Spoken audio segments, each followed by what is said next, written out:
Toronto में 10:30 बजा चाहते हैं और इस वक्त लखनऊ में रात के 9 बज चुके होंगे।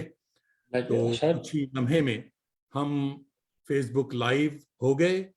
और लीजिए साहब, रंगमंच कनाडा की मल्टीकल्चरल फखरिया पेशकश आवारगी विद दानिश में आप सबका खैर मकदम। सारी दुनिया में आबाद मेरे करम फरमाओं, दोस्तों, अजीजों, शागिर्दों और फैंस को जावेद दानिश का कनेडियन आदाब। मेरी जबीन अकीदत सलाम कहती। टोरंटो की एक अब्र आलूद सुबह है, -1 डिग्री, बर्फ बरस बरस कर थक चुकी है। मौसम बदलना चाहता है मगर दुनिया का मतला अभी साफ नहीं। तारीख खुद को दोहराना चाहती है। अब दुनिया जैसी भी है इसके आदी हो जाएं। मुस्कुराइए कि घंटा भर के लिए सही आप जावेद दानिश के साथ होंगे।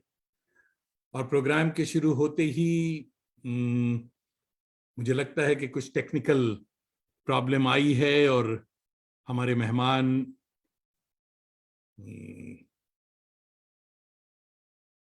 जी मेहमान आ गए।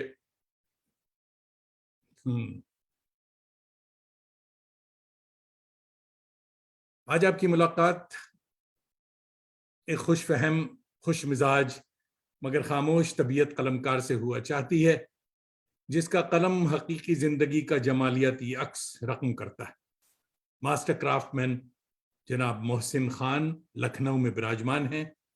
बकौल नैयर मसूद साहिब, इंसान की दाखिली कर्ब और बातनी उलझाव तक मोहसिन खान की नज़र आसानी से पहुंच जाती है।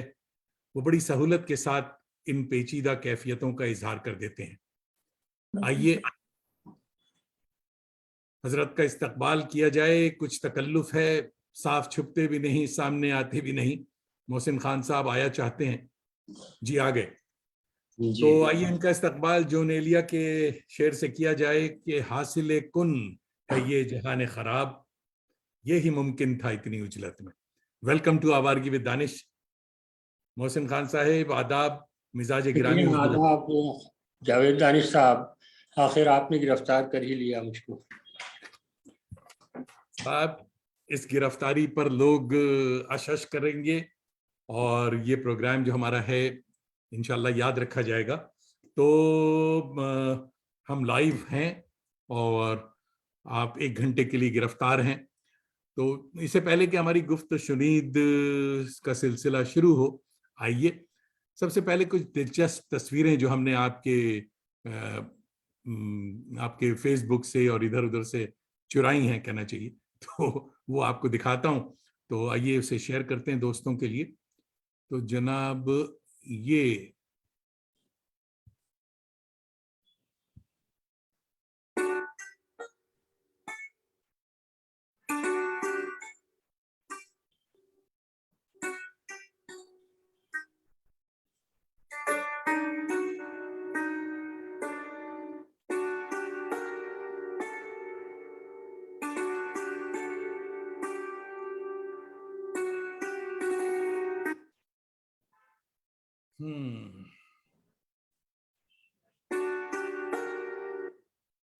खुश आमदीद। हुजूर यहाँ से आप जरा बताते भी जाएं कि ये सबसे पहली तस्वीर बड़ी दिलचस्प, ये कौन सी तस्वीर है, बताएं इसके बारे में। ये हमारी अम्मा डली काट रही हैं। हाँ, मुझे लग रहा था। और ये भतीजा है, बीच में वाइफ है और इधर दाहिने जानिब भाभी है हमारी। अच्छा, मैं समझा कि ये आप बैठे हैं इसलिए हमने ये तस्वीर निकाली थी। अम्मा का तो तो लग रहा था। हमारी वाइफ जो है वो इतनी बड़ी हो गई थी तो कि मैं इतना छोटा था उस वक्त। अच्छा, वाइफ है। तो अच्छा सा, तो ये माशाअल्लाह, ये तस्वीर बताइए। हाँ, ये पहली गिरफ्तारी जो हुई थी, असल गिरफ्तारी उसी के वक्त की तस्वीर है। ये ऐसा क्या है कि आप गिरफ्तार हुए जाते हैं बार बार? हाँ जी हाँ। तो ये कब की तस्वीर है? ये मुल्तान की तस्वीर है, मुजफ्फरगढ़ की। अरे वाह, अच्छा। जी, वहाँ ये शादी हुई थी हमारी। मुल्तान में हुई थी शादी? अच्छा अच्छा। जी जी, ये सब हमारी अजीज लड़कियां हैं। माशाल्लाह। बेटियां हैं दोनों हमारी। बेटियां, मुझे लग रहा था। अच्छी तस्वीर है बहुत। ओहो। ये हम लोग पहाड़ पे गए थे, हम्म। तो उस वक्त की तस्वीर है ये। हाँ, लखनऊ में निर्वाण कहाँ, पहाड़ पर जाना जरूरी था। हम्म, अच्छा पहाड़ साहब, पे ये बड़ी मजे मजे की तस्वीर है, इसके बारे में बताएं। हाँ, ये मलियाबाद ले गए थे इन लोगों को गर्मियों में। आपके हम्म। आम अपने बाग में हैं हम लोग, जी। तो कई तस्वीरें थी इसमें, मैंने एक ही भेजी है आपको। हाँ हाँ। अ, तो ये अच्छा, ये यहाँ का, ये उस यूनिवर्सिटी के ज़माने की है, अफसाना मैं पढ़ रहा हूँ उर्दू एकेडमी में।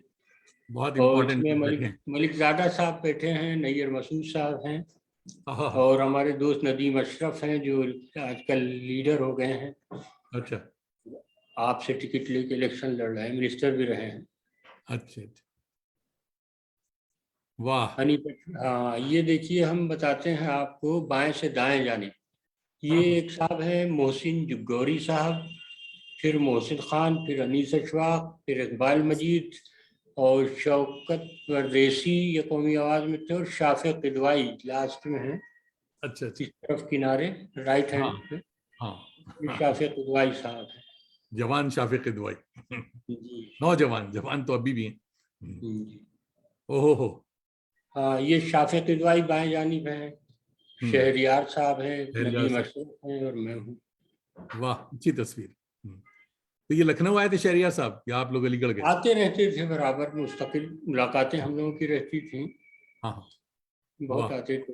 हमारे एक दोस्त ख्वाब कहानी। आप कहानी, ये वाहिद किताब है जो जावेद दानिश के पास है, और जी। इसकी भी हिस्ट्री है, बातें होंगी इस पे भी। और जनाब ये आ गया। अच्छा, उसका किताब जो याद। ख्वाब कहानी है, हम्म। उसका कवर नैयर मसूद साहब ने बनाया था। वाह वाह, इम्पोर्टेंट। ये और वो ये। है ये काजी साहब छाप रहे हैं इसको, ये नया एडिशन है। अ, हम्म। जी, मेटल लिंक से काजी साहब छाप रहे हैं इसको। हम्म। ये हिंदी में? ये हिंदी में छपा था, दिल्ली से काव्या ने छापा था। अच्छा। ये बच्चों की किताबें हैं जो कौमी काउंसिल ने 4 किताबें छापी थी, उनमें साजिद की। जी। जामन वाले जी। बाबा। गुड। ड्रामा इंसाफ।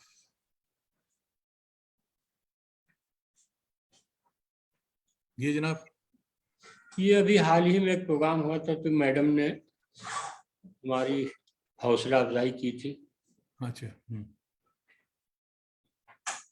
ये। ये भी जब हम उसके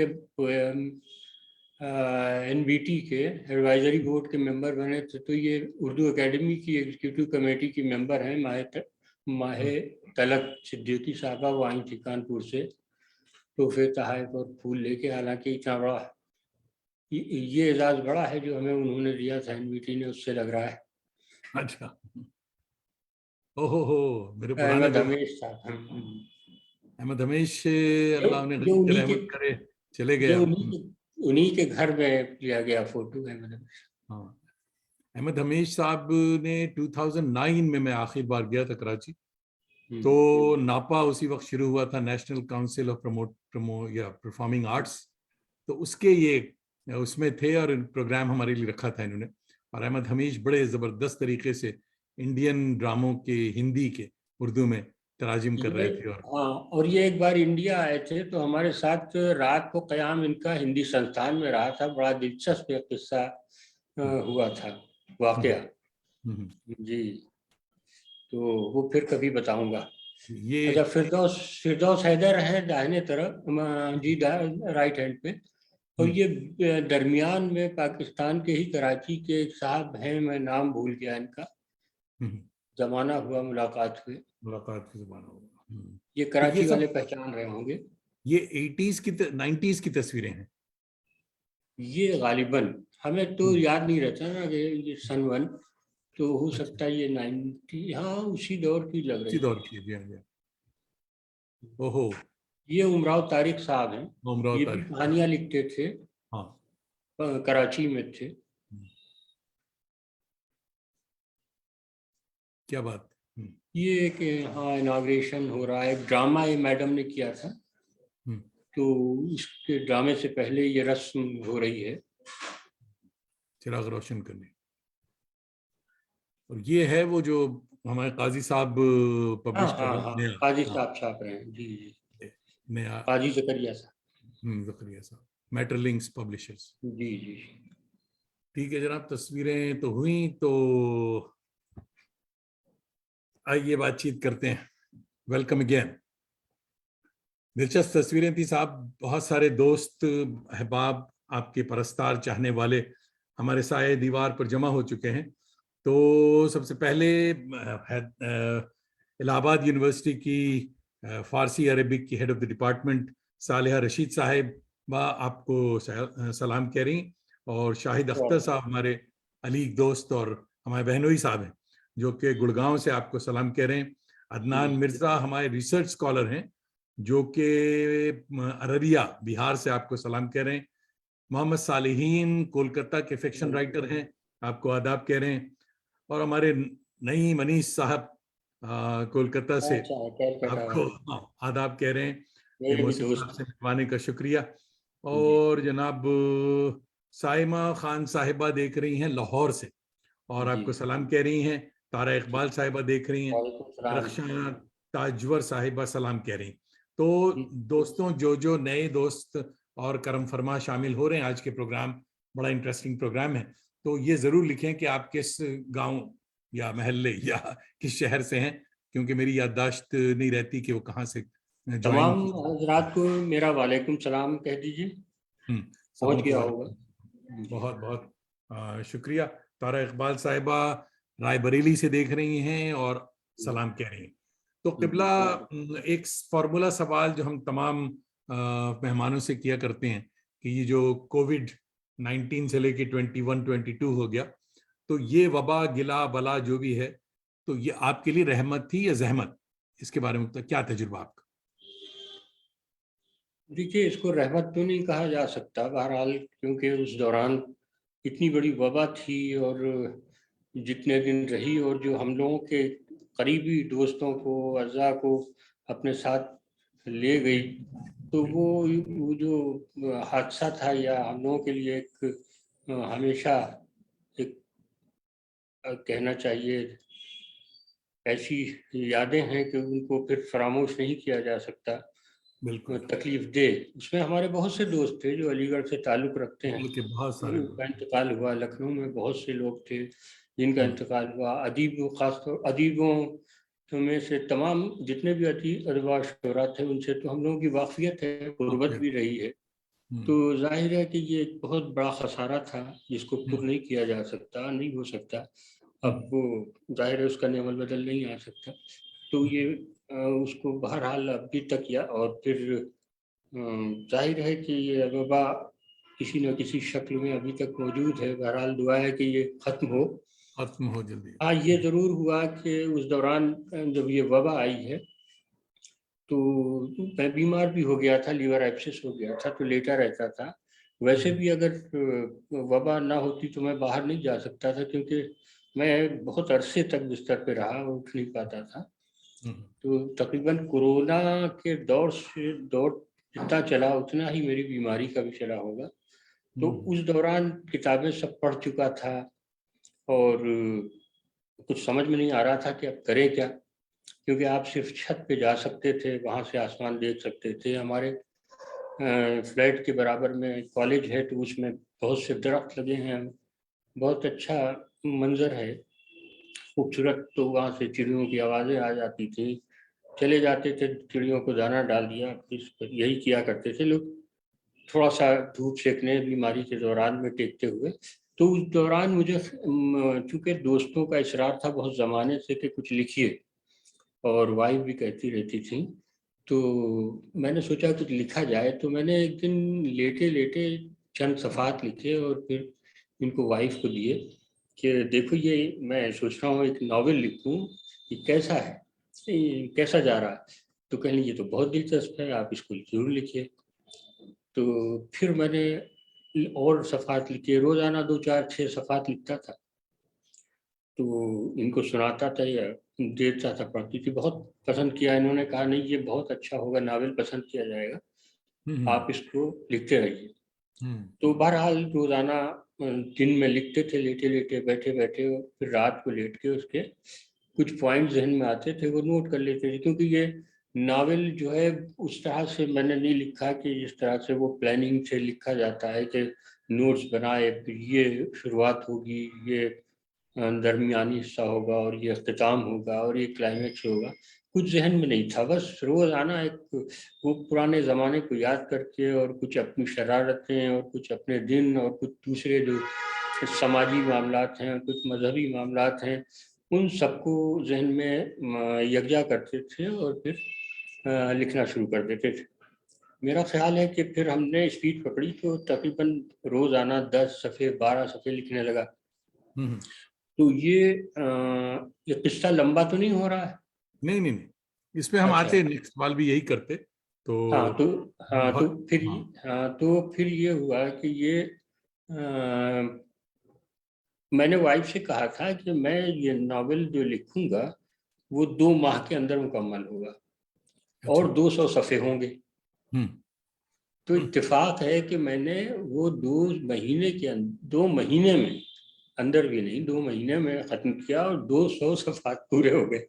तो ये वाह। भी मुझे बड़ा ताज्जुब हुआ कि भाई ये कैसे हमने पहले से पेशीन गोई कर दी थी। बहरहाल फिर मैंने इनको वाइफ से कहा कि भाई मैंने नावल लिख तो लिया है लेकिन अब इसमें तरमीम व इजाफा या इसका वो पढ़ना दोबारा, इसको मेरे बस की बात नहीं है, क्या करें, अब दोबारा मैं फेयर नहीं कर पाऊंगा इसको। तो कहने लगी नहीं नहीं लिखा है तो आप फेयर भी कर लेंगे, और जानते हैं फेयर करना बड़ा मसला। तो बहुत मेरे जैसे मुश्किल। आदमी के लिए, हम्म मेरे जैसे आदमी के लिए जो एक चीज को फेयर करते वक्त फिर उसको रफ कर देता है, हम्म मैं एक चीज को अगर लिखने बैठूंगा और हम्म, फिर लिखूंगा तो मैं दसियों बार लिखता हूँ और उसको काटता हूँ, फिर मैंने अपने नावल को ना मालूम कितने बार काटा पीटा। बाद में पहला ड्राफ्ट तो पहले एडिशन में छप गया था, लेकिन बाद में तरमीम में इजाफा किया। तो अच्छा। बहरहाल फिर मैंने किसी तरह से भी उसको फेयर किया, फेयर करके वो नावल मैंने अपने दोस्तों को भेज दिया। तो शहनाज रहमान को अलीगढ़ भेजा और और कुछ लोगों को भेजा, यहाँ पर कानपुर में शुएब निज़ाम है और ज़किया आपा को, ज़किया मशहदी को भेज दिया था। तो एक साहब को और भेजा था। तो चारों के जवाब बात यह है कि अच्छा हाँ, ज़किया आपा का मुझे याद नहीं है, बाद में भेजा कि मैंने पहले भेजा। बहरहाल 4 लोगों को भेजा था। तो उन लोगों ने उसमें कोई तरमीम इजाफे की तो वो नहीं दिया मशवरा, कहा नहीं हम्म नावल बड़ा अच्छा है, आप इसको छपवाइए। हम्म, तो फिर मैंने सोचा एक बार और पढ़ लें, दोस्त हमारे मोतबर जरूर है लेकिन एक बार, बल्कि शहनाज रहमान ने तो उस पर वो भी लिख के भेजा, एक तबसरा अच्छा। भी लिख दिया था। हाँ, तो बड़ा अच्छा तबसरा था। उससे बड़ी हौसला अफजाई हुई मेरी कि चलो पहला नावल है और शहनाज तो तनकीद लिखती हैं और अच्छी लिखती हैं, तो अगर उन्होंने पसंद किया तो यकीनन अच्छा ही लिखा होगा। तो फिर वो मैंने कुछ और तरमीम इजाफा करके उसको छपवाया, और छपवाया जिस वक्त तक है, मैंने मुझे उम्मीद नहीं थी कि वो इतना ज़बरदस्त रिस्पांस आएगा कि पूरी उर्दू दुनिया में वो एक तरह से एक बकौल शमीम हनफी साहब के वो एक टर्निंग पॉइंट बन जाएगा। बहरहाल लोगों ने बहुत फ़ोन किए, बहुत तबसरे किए, मज़ामीन लिखे और काफ़ी पजीराई की, और लोग फ़ोन करते थे कि भाई मैं ख़रीदना चाहता हूँ, कहाँ मिलेगा ये वो। तो मैंने भेज के भी पढ़ने के लिए बहुत से लोगों को भेजा उसको। तो बहरहाल कहाँ से बात निकली थी, छोटी सी बात, सवाल था वो बड़ा कर दिया जवाब मैंने। जवाब बड़ा नहीं हुआ, ये मकसद ये था कि कोविड हासिल। ये जो वबा का दौर था, ये इस लिहाज से मेरे लिए थोड़ा सा सूदमंद हुआ कि रहमत तो है। इसमें मैंने नावल लिख दिया, और नावल के सहारे मेरा वो वक्त जो बीमारी का था और ये इसका था वबा का, वो थोड़ा सा खुशगवार गुजरा, वरना तो वो वबा तो बहरहाल ऐसी थी कि बहुत जिसको बुलाया डिप्रेसिंग जाए। चीज है। अच्छा साहब, लाहौर से इरम सलीम साहिबा, देख हाँ रही हाँ, हैं वाकिफ। आपको, हाँ, सलाम कह रही हैं और कह वालेकुम रही हैं कि सलाम। आपको देखकर बहुत खुशी हो रही है। जी डॉक्टर नीलोफर परवेज साहिबा सलाम कह रही हैं, जी, देख रही हैं। वालेकुम। और हमारे काजी जकरिया साहब मीटर लिंक काजी लखनऊ से साहब आ गए। मेहमान और मेज़बान दोनों हजरात की खिदमत में आदाब सलाम। आदाब। बहुत बहुत शुक्रिया काजी साहब। और जनाब इम्तियाज अब्बासी साहब देख रहे हैं और सलाम कह रहे अच्छा, एक मिनट रुक जाइएगा। हैं। काजी साहब के ताल्लुक से दो बातें कह दूं कि जी हमारे वहाँ जो पब्लिशर्स की एक इमेज बनी हुई है, सभी के वहाँ, पाकिस्तान में भी और हिंदुस्तान में भी। हाँ। तो काजी साहब से जब आप मिलें और उनसे कभी कोई काम कराया हो आपने, मामलात किए हों, तो आपको अंदाजा होगा कि इन्होंने जो, और इंशाल्लाह हमारे जो मुसन्निफीन हैं उनके जहन से वो जो धुंध है या एक शिकायत जहन में पब्लिशर्स के लिए, वो दूर हो जाएगी। और काजी साहब बहुत वज़ादार, अच्छे और मामलात में बहुत अच्छे हैं। तो और पाकिस्तान की बहुत सी किताबें वो मेरे भी उससे दरख्वास्त पे शाये कर रहे हैं। नहीं नहीं, मेरा भी यही तजुर्बा है। भाई साहब ने पहली किताब हमारी शाये कर दी और पाकिस्तान के भी कुछ दोस्तों की किताब शाये कर रहे हैं, कनाडा से भी कुछ जी किताबें शाये हो रही हैं। तो इंशाल्लाह कशफुद्दुजा हमारे रिसर्च स्कॉलर हैं जो कि पटना से देख रहे हैं और आपको आदाब कह रहे हैं। तो आदाब। जनाब एहसान ताबिश साहब देख रहे हैं और आदाब कह रहे हैं। जनाब आदाब। ये जो किबला आज संजीदा मेकअप आप किए हुए नजर आ रहे हैं, ऐसे फनकार बचपन में बहुत शरीर हुआ करते हैं। आपका बचपन कैसा था और कहाँ गुजरा? मेरा बचपन मलिहाबाद में गुजरा, और अगर शरारतों का हिसाब लगाएंगे तो वो इतनी है कि मेरे ख्याल में कई दिन तक आप दूसरी सुनते नौकरी। रहेंगे अच्छा। और महसूस होते रहेंगे। और बड़ी दिलचस्प शरारतें हैं। हम्म, शरारतें जब आप सुनेंगे तो एक एक एक, हाँ, शरारतें ना सुनाए ना, वो तो फिर लंबा खिंच जाएगा। एक कोई बहरहाल बचपन कोई हल्की सी बचपन बात याद हो, छोटी सी बात। छोटी सी बातें दो हैं। एक तो ये सुन लीजिए कि हम लोग एक दिन बच्चे थे, खेल रहे थे सब, तो वहां बर्रों का छत्ता मैंने देखा। बर होती है ना, बर। हाँ, तो मैंने सोचा कि इस पे ढेला क्यों ना मार दिया जाए, जो ये सबको नोच डाले, बच्चों को दौड़ा। और उन बर की खासियत ये है कि वो अगर ये छेड़ दिया जाए तो सीधी दौड़ाती है आदमी को, जैसे ये की मक्खियां दौड़ाती हैं। तो उस वक्त तमाम बच्चे जो थे उनके बदन में वो तमाम बर्रें चिपटी हुई थी, और मैं सबसे आगे निकल चुका था क्योंकि ढेला मारा था मैंने। तो ये है, और तो बहुत शरारतें हैं बहरहाल। हम्म। तो बचपन मलियाबाद लेकिन में गुजरा। लेकिन वाह। जी, ले, और एक बात। लेकिन हाँ। हाँ, लेकिन ये बता दूं कि वो बचपन में शरारतें जरूर की इस किस्म की। लेकिन उसके बाद आप खुद समझ समझ रहे हैं कि कभी मैंने किसी बर के छत्ते पर ढेला नहीं मारा और न किसी को परेशान करने की कोशिश की।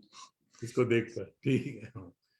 मलियाबाद से आम खाते हुए आप आ गए लखनऊ, तो तालीम आपकी लखनऊ में हुई? नहीं नहीं। नहीं नहीं, मैं मलिहाबाद की आपने जो है तफसील बता दूं, जो हमारा मलिहाबाद का मल्हार मोहल्ला है, हम्म, वो जो टाउन एरिया है हमारे मलिहाबाद की, उससे तकरीबन 2 किलोमीटर के फासले पे है। वो भी टाउन एरिया का ही मोहल्ला है। तो ये जो कमलहार मोहल्ला कहलाता है, ये इसमें फ़कीर मोहम्मद खां गोया पैदा हुए थे।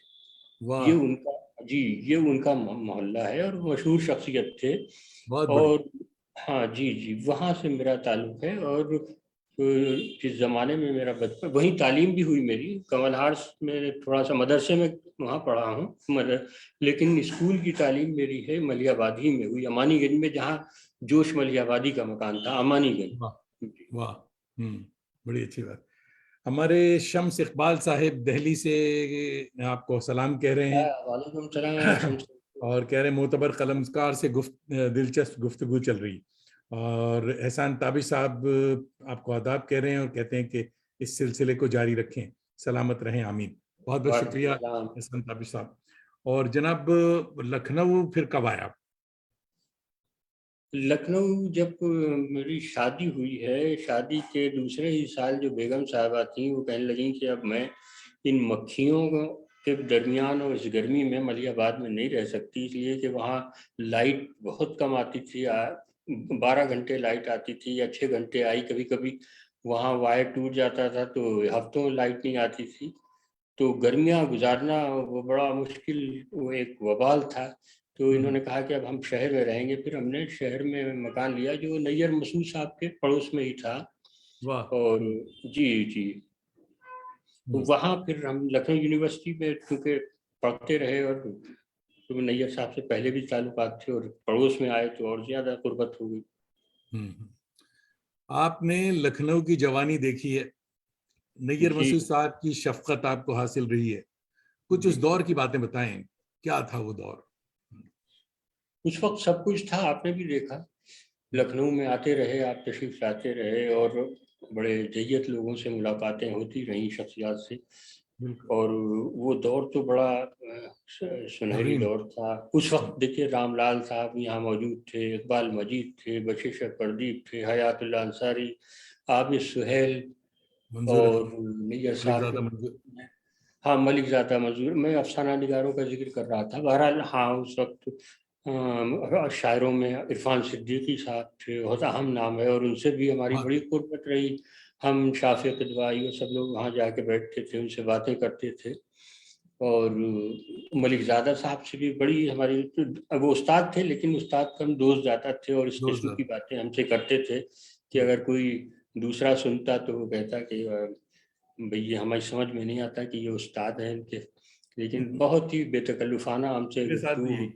हाँ, कहा कंधे पे हाथ रख के, और वैसे सबसे शफ़क़त से पेश आते थे। सब सब। और भी लोग थे यहाँ पर, ख़ास तौर पर रामलाल साहब जो थे।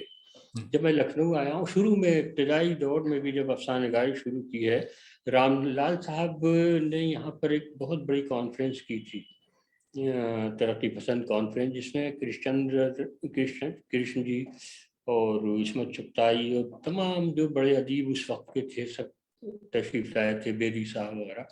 और वो उनकी वजह से लोग यहाँ आते थे, बड़े लोग आते। जहाँ रतन सिंह भी साहब भी लखनऊ में थे। जी। वो भी, उनसे भी मुलाकातें होती रहती थी। और इब्राहिम अलवी साहब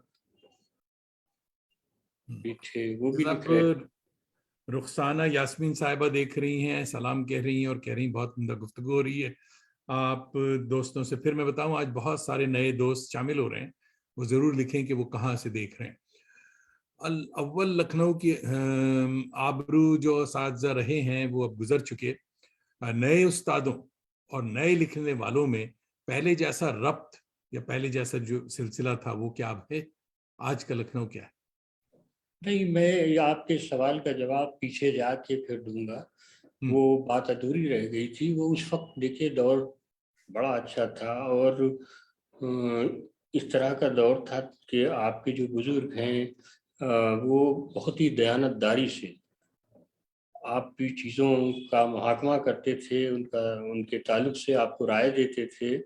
और जाहिर है कि वो बड़े लोग थे, और उनके कोई वो तो था नहीं कि एक उस तरह का तकाबुल हम लोगों से, लिहाजा उनसे बड़ी साहिब राय मिलती थी। और बड़ा अच्छा, जैसे हयातुल्लाह साहब ही मुझे बहुत मेरे मुर्शिद थे, और बहुत राय दिया करते थे, नैयर साहब भी।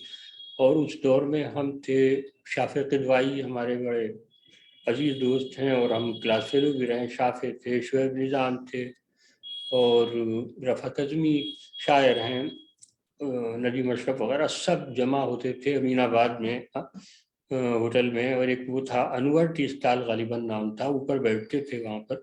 तो वहाँ इरफान साहब भी आ जाते थे, इरफान भाई, इरफान सिद्दीकी साहब, इरफान लखनवी साहब। वाह। अच्छा, तो ये सब बैठते थे और उनकी गुफ्तगू हम लोग सुनते थे। मैं तो ज़्यादा बोलता नहीं था कि पता नहीं क्या गलत बोल दूँ और फिर सुबकी हो। बहरहाल शाफे चूँकि हम लोगों में सबसे ज़हीन थे, और जाहिर बोलने है कि वाला। उनका इल्म भी ज़्यादा, और फिर बातचीत भी अच्छी कर लेते थे अदब के ताल्लुक से। तो ये बीच बीच में लोग में तोड़ा करते थे, और बुजुर्गों के दरमियान भी। तो अच्छा, वहाँ भी बैठक होती थी। फिर वाली भाई का एक वो था, मकतबे दीन अदब, वहाँ आप भी बैठे होंगे जाके। हाँ, बिल्कुल। वहाँ बैठते थे। दानिश महल है, दानिश महल में हम लोग कम बैठते थे, वहाँ बुजुर्ग ज़्यादा बैठते थे, तो हम लोग जरा सा उधर दूर दूर रहते थे। वाली भाई चूँकि हम अली लोगों भाई। के साथ खूब खूब बेतकल्लुफ़ाना गुफ्तगू करते थे, हर तरह की। गालियां भी बक देते थे, तो वहाँ बड़ा मजा आता था, क्योंकि वो जो बहुत ही अदबी शकील किस्म की महफिल होती है उस तरह की, जहाँ शकील गुफ्तगू होती है, वहाँ हम लोगों को क्या मजा आता, आज भी नहीं आता। आबिद सुहेल साहब का एक वो था पब्लिकेशन, किताब के नाम से आबिद सुहेल साहब रिसाला निकालते थे, तो उसमें हम लोग जाके बैठते थे आबिद सुहेल साहब से जा। तो वो दौर था, उस वक्त रसायल बड़े अच्छे थे, निकल रहे थे, नया दौर भी बड़े आबोताब के साथ निकलता था, और कुछ रसायल थे।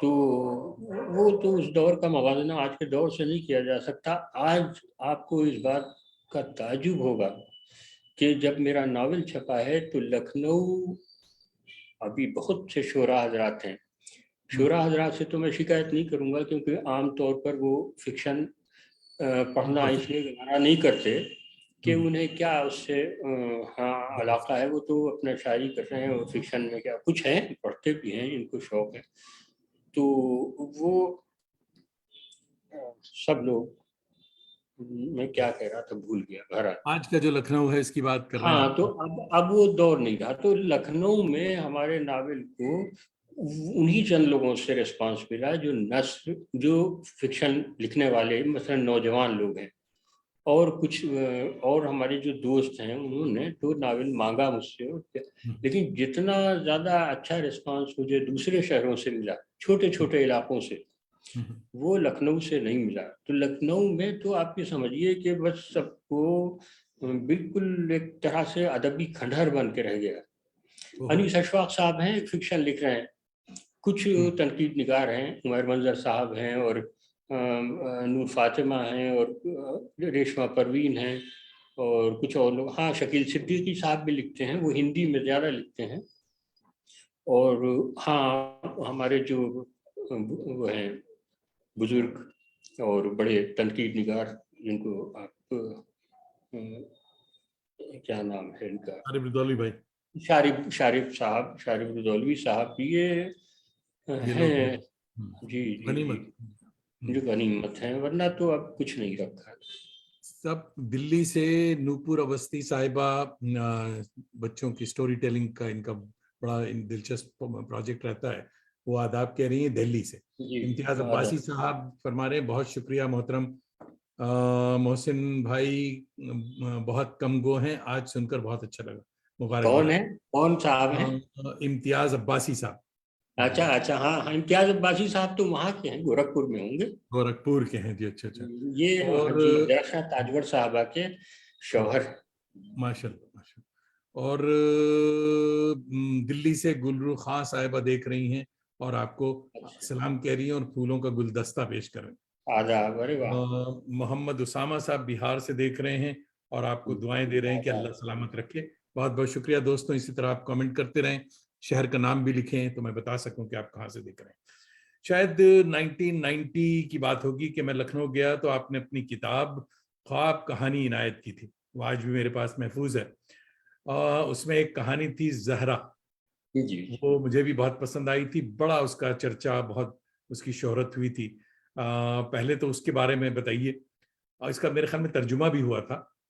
मगर ये बताइए हजरत के ख्वाब कहानी के बाद मुझे ऐसा लगा कि एक लंबी खामोशी, और अफसाने का कोई नया मजमुआ उस वक्त उसके बाद नहीं आया। तो जहरा, और ऐसा क्यों, ये बताइए कि जहरा की कामयाबी के बावजूद आपने दूसरे मजमुआ उस वक्त क्यों नहीं आया?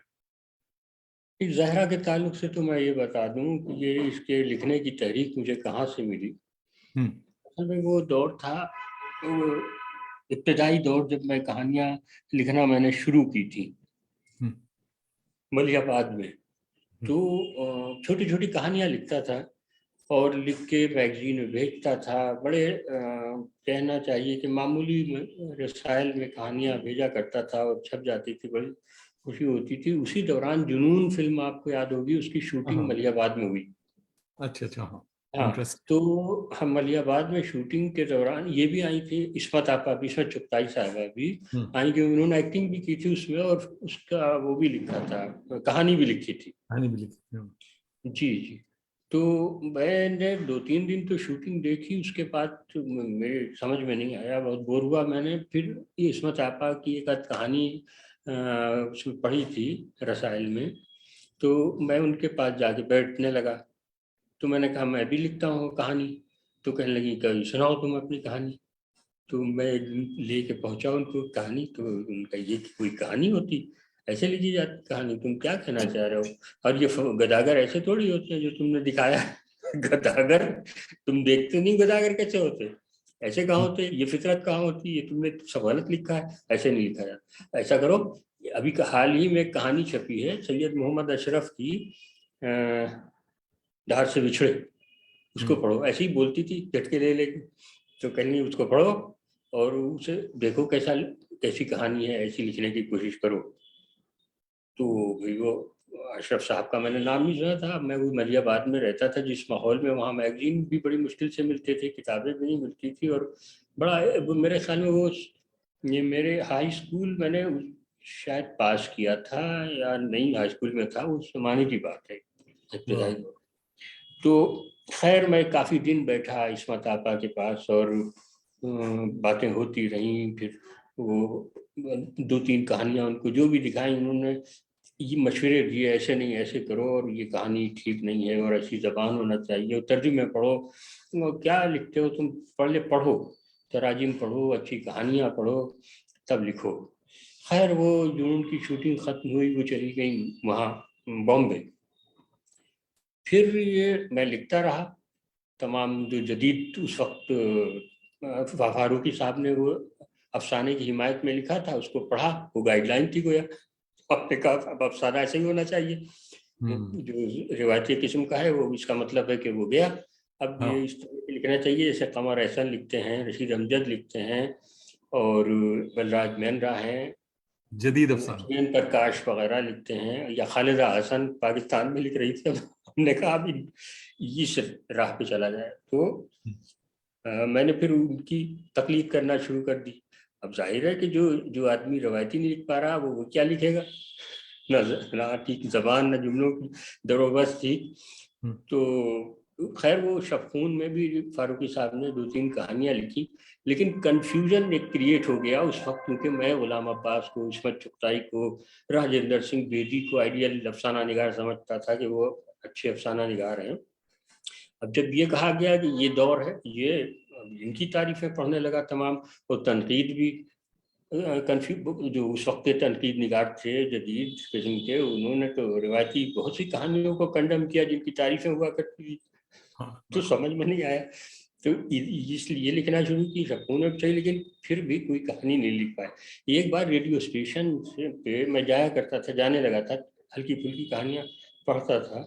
तो वहाँ पर मुझसे उमा चकबस जी ने कहा,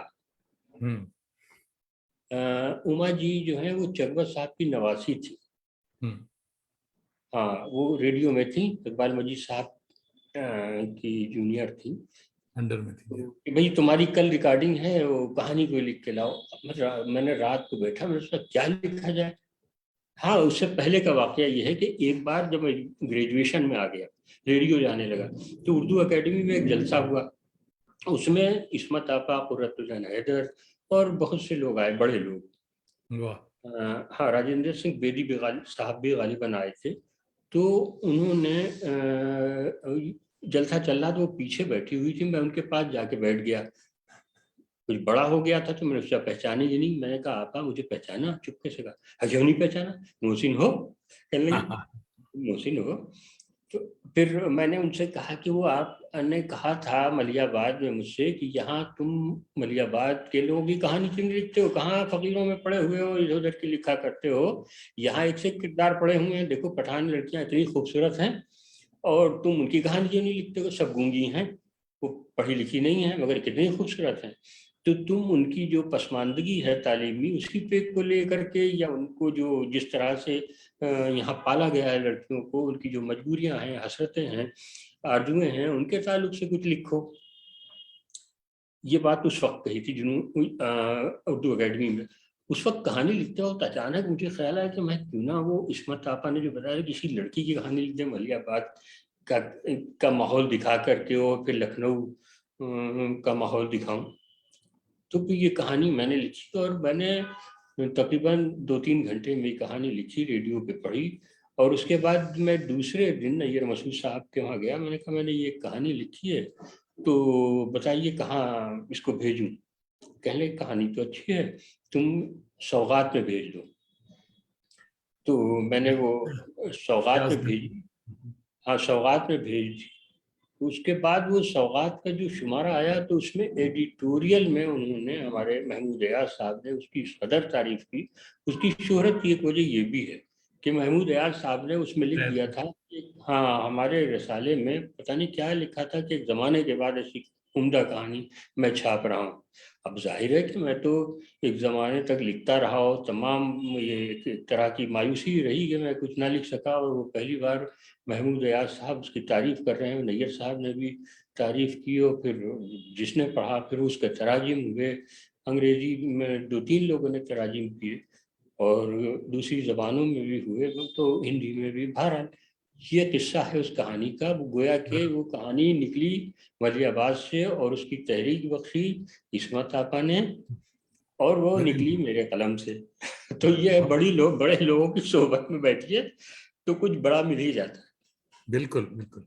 मगर जब इतनी शोहरत मिल गई इस कहानी को, तो किबला फिर खामोशी क्यों रही इतने दिन? दूसरा खामोशी मजमू आने नहीं में रही। बड़ी देर। नहीं, नहीं, खामोशी नहीं रही। हमारे वो जो दोस्त हैं, खुर्शीद अकरम साहब, दिल्ली में, वो गवाह हैं इस बात के हाँ। कि मैं खामोश नहीं रहा। उसकी वजह यह है कि खुर्शीद अकरम ने मुझसे अभी कुछ तालीम में एक दिन पहले पूछा कि ये बताओ कि तुम्हारी वो कहानी कहाँ गई, चाय की प्याली, जो तुमने मुझे सुनाई थी। तो मैंने कहा यार वो मैंने तो फाड़ के फेंक दी थी। कहे क्यों, इतनी लाजवाब कहानी तुमने फाड़ दी? तो मैंने कहा यार जहरा के बाद मैं फिर जहरा से अच्छी कहानी लिखना चाहता था। मुझे जितनी भी कहानियां मैंने बाद में लिखी मुझे अच्छी नहीं लगी, इसलिए मैंने सब जाया कर दी। तो कहने कमाल कर दिया यार, वो मुझे बहुत पसंद थी, वो तुम्हें रखना चाहिए थी। तो हम्म। मैंने बहुत सी कहानियां जाया की। फिर मैंने ड्रामे लिखे, ड्रामे हम्म। मैंने खासे लिखे। हम्म। और उसके बाद ये बच्चों की फिर किताबें मैंने लिखना शुरू कर दी। मैंने सोचा हम्म। ये आसान है, बच्चों की लिखो। तो मेरी बच्चों की 3 किताबें उर्दू एकेडमी ने छापी थी, 4 और छप रही हैं, और 4 कौमी काउंसिल ने छापी, और बच्चों की किताबें पसंद भी की गई, कहानियां हैं। आप कभी पढ़ेंगे तो वो आपको अच्छी लगेंगी इंशाल्लाह। अच्छा साहब, बहुत सारे नए दोस्त आ गए। गुलशन मुसर्रत साहिबा फरमा हम्म। रही है कि आने वाली नस्लें तुम पे फख्र करेंगी हम असरों, उनको जब मालूम ये होगा तुमने फिराक को देखा था। ऐसे ही कुछ लखनऊ के मुतालिक से आपकी बातों से महसूस हो रहा है। गुलशन मुसर्रत लखनऊ से फरमा रही हैं। आदाब, शुक्रिया मोहतरमा। शुक्रिया, और बहुत शुक्रिया, आभार। जी, हमारे हजरत कौसर मजहरी दिल्ली से हाँ, कौसर सलाम मजहरी कह रहे साहब हैं। मेरे कौसर, हाँ। मेरे मुझ बड़े मेहरबान रहते हैं मुझ पे। मैं जी, मुझ पे भी मेहरबान रहते हैं। तो कौसर भाई फरमा रहे हैं कि अल्लाह मियाँ का कारखाना पढ़कर मोहसिन भाई के मासूम और सच्चे बयानिया की दाद दिए बगैर नहीं रहा जा सकता। शुक्रिया खूबसूरत कौसर और भाई, प्यारा आप ही लोगों ने बांस पे चढ़ाया है। और मैं अब इसी इंतजार में हूँ कि मैं दूसरे बांस, उतने ही ऊंचे बांस पे फिर चढ़ के दिखाऊं, या उससे ऊंचे बांस पे चढ़ा। बिल्कुल बिल्कुल होगा। और रिजवानुल हक, रिजवानुल हुसैन साहब फरमा रहे हैं कि अस्सलाम वालेकुम, बॉम्बे से आदाब कह रहे हैं। हमारे जफर इमाम कादरी भाई देख रहे हैं, बिहार से आदाब कह अच्छा रहे हैं। अच्छा अच्छा, जी जी साहब। हमारे दोस्त बिट्टो सिंह रंगमंच का साथी है, न्यूयॉर्क से देख रहा है और कह रहे हैं कि सत श्री आदाब। अकाल। जी साहब। और असद फैसल फारूकी भाई अलीगढ़ से देख रहे हैं, सलाम कह हाँ रहे हैं। हाँ हाँ, और इनका हजरत इनका कासिम, इनका बहुत तारुफ इम्पोर्टेंट। शाफे। जी, इनका तारुफ शाफे ने बहुत अच्छी तरह कराया, पर मुलाकात नहीं। हाँ। और कासिम खुर्शीद, हजरत कासिम हाँ हाँ, खुर्शीद। दोस्त हैं हमारे। हाँ, बिहार से देख रहे हैं, कह रहे हैं उम्दा गुफ्तगू, समझे। और संतोष बकाया साहिबा देख रही हैं जयपुर से और आदाब कह रही हैं। हाँ, महमूद अहमद, आदाब। हमारे बड़े अच्छे दोस्त, न्यूयॉर्क से देख रहे हैं। और शाहिद अहमद देलवी साहब के फर्जंद हैं, आदाब कह रहे हैं। संतोष बकाया क्योंकि खुद बहुत अच्छी कहानियां लिखती हैं और अच्छी शायरा हैं इंग्लिश की, जी, तो संतोष जी कह रही हैं कि उन कहानियों को फिर से लिखिए, यानी जो आपने वेस्ट कर दिया, आप फरमा रही हैं कि उनको फिर से निकालिए और फिर से लिखिए। बहुत अच्छे। जी, जी, और बहुत शुक्रिया मशवरे का, बहुत शुक्रिया आपका। हम्म, लेकिन मसला ये होता है कि जो रास्ता आप चल के आ जाते हैं कभी कभी भूल जाते हैं, फिर उस पर वापस जाना बड़ा मुश्किल होता है। हम्म, हम्म। तो सब हादी रुस्वा ने जब उमराव जान लिखा था, लोग नॉवेल पढ़कर चौक में उमराव जान को ढूंढने लगे थे कि वो शायद किसी कोठे पे मिल ही जाए। तो क्या आपसे लोगों ने अल्लाह मियां का कारखाना पढ़कर ये ना पूछा कि ये हीरो जिब्रान आपने मलियाबाद या लखनऊ कहाँ देखा था? इसको, इस जिंदा किरदार बल्कि मासूम किरदार को कैसे परसीव किया, कैसे लिखा? जावेद दानिश साहब, इसके सिलसिले में एक चुटकुला पहले सुना दूं आपको। ऐसा मुझे बहुत लोगों ने ये कहा कि भाई ऐसा है कि ये जो जिब्रान है और वो उसकी जो कुछ वाक़यात हैं या उसकी जो शख्सियत है या जो उसने जिस तरह से ज़िंदगी गुजारी है, इस तरह से ज़िंदगी मैंने भी गुजारी। एक तो उन्हें नहीं, बहुत से नौजवानों ने कहा, मुझे मैसेजेस भी किए। और वजह यही है कि वो कहानी किसी एक जिब्रान की थोड़ी है, वो दुनिया में सैकड़ों जिब्रान घूम रहे हैं और इन्हीं हालात में ज़िंदगी गुजार रहे हैं। यही हालात हैं, यही महरूमियाँ हैं, यही कश्मकुर्सी है हमारे ख़ास तौर पे मुसलमान और इस तरह की हमारे माशरे में। बहरहाल, तो इसका एक चुटकुला और सुना दें कि ये किरदार जो है वो हुआ ये कि एक दिन दिल्ली से एक साहब का फ़ोन आया। नाम मेरे ख्याल में लेना मुनासिब नहीं हो सकता, उनको नागवार गुजरे, हालांकि कोई ऐसी बात नहीं है कि वो उनके शान के खिलाफ हो। तो हेड ऑफ द डिपार्टमेंट है यूनिवर्सिटी के, तो उनका सुबह फ़ोन आया, सुबह। तो कहले मोहसिन साहब बोल रहे हैं? मैंने कहा जी। अरे भाई, कहने लगे कि वो आपका अल्लाह मियां का कारखाना रात से पढ़ रहा था, सुबह फजर की नमाज़ पढ़ी और फजर की पढ़ने के बाद मैंने दुआ की कि जिब्रान जहाँ भी हो अच्छा रहे, सेहतमंद रहे, और मैं उसके लिए बड़ा फिक्रमंद हूँ। क्या ये जिंदा है? अच्छा, वाह। तो मैंने कहा हाँ जिंदा है। तो कहने कहाँ है? मैंने कहा कहीं भी होगा, दुनिया के में कहीं भी हो सकता है फिल्म इंडस्ट्री चला गया हो, क्योंकि वो कह रहा था कि मैं फिल्मों में चला जाऊंगा, तो हो सकता है वहीं हो। तो उन्होंने ये बात बाद में शाफ़ी किदवाई से कही, उससे खालिद जावेद कहने लगे यार ये बताओ कि जिब्रान वाकई कोई किरदार है, जिंदा है? मैंने कहा क्यों? कहने यार वो फला साहब कह रहे थे कि मोहसिन ने बताया कि वो तो जिंदा है। तो मैंने कहा मेरा मकसद कुछ और था, वो समझ नहीं पाए। मेरा मकसद ये था कि वो कोई भी कहानी हो, कोई भी नावल हो, जाहिर है कि उसके किरदार हमारे माशरे के ही किरदार तो होते नहीं, कहीं हम उनको मरीख से लेके तो आते नहीं हैं। वो होते तो हमारे जाने पहचाने होते हैं। जो ज्यादा करीब होता है, जान पहचान का होता है, हमारे माशरे का, हमारे माहौल का या हमारे घर का होता है, तो वो हमें बड़ा जाना पहचाना और बड़ा करीब का लगता है। और जिंदा किरदार, और जिंदा तो जाहिर होते ही है, नावल और अफसाने के किरदार कोई मुर्दा किरदार थोड़ी होते हैं। मरे हुए लोगों को तो एक्टिविटीज तो करते नहीं कि हम उनकी तफसीलात बयान करेंगे। बिल्कुल बिल्कुल।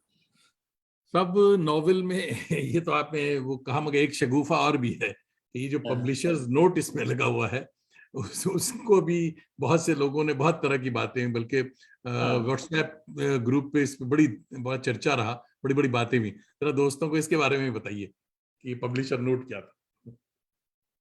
पब्लिशर्स नोट के सिलसिले में भी पहले एक हम चुटकुला सुना रहे हैं आपको। वह ये कि अब नाम ले लूंगा क्योंकि वो मेरे भी दोस्त हैं और आपके भी दोस्त हैं, इर्तिजा करीम साहब। इर्तिजा करीम साहब का फोन आया कि ये बताओ यार, ये नावल तुम्हें मिला कहाँ से? अच्छा। इस यहाँ स्क्रिप्ट मिली कहाँ से? हम समझ गए इनका मतलब क्या कहना क्या चाह रहे हैं।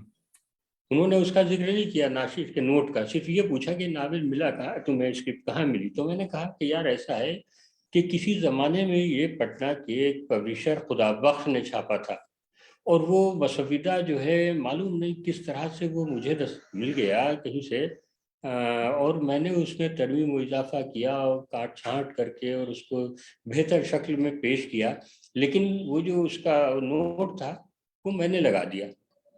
तो कहना अच्छा, मैं भी लिखूंगा इस पे। मैंने सोचा लिखो बेटा, तो फिर हम उसके बाद बताते हैं। तो क्योंकि पब्लिशर नोट पे बड़ी बातें, बहुत बहुत कुछ हुआ। अच्छा नहीं है, अच्छा उसकी एक वजह और भी है जावेद दानिश साहब। लोग हमें इस पे एतराज किया, एक साहब ने भी लिखा कि ये शगुफा है, इसमें शगुफा इन्होंने छोड़ा है उसको थोड़ा सा नावल को दिलचस्प बनाने की, लेकिन उन्होंने शायद गौर नहीं किया कि मैंने वो किस मकसद से शामिल किया था। आप उसको फिर पढ़िएगा और मैं जो कह रहा हूँ उसकी रोशनी में पढ़िएगा कि उसमें दो जगह ये लिखा हुआ है। एक जगह तो ये लिखा है कि इसमें मजहब और अखलाकियात की रूह से कुछ बातें काबिल एतराज़ थी जिनको हज़्फ कर दिया गया है शर के डर से कि शर न फैले। एक तो ये थी। दूसरे ये था कि उस बच्चे ने कुछ तस्वीर भी बनाई थी उन लोगों की जिनसे उसका साबका रहा है और जो उसके माँ बाप हाफिजी जो भी थे, तो वो भी निकाल दी गई है, नहीं छापी गई, इसलिए कि ये निकाल दी गई, ये वजह नहीं लिखी गई उसकी। तो वजह ये है उसकी, मैंने किस मकसद से लिखा कि देखिए समाज जो है वो हमारी बातों को मीनोआन कबूल करने को तैयार नहीं होता। अगर हम सच कहना चाहते हैं तो वो सच सुनने को तैयार नहीं।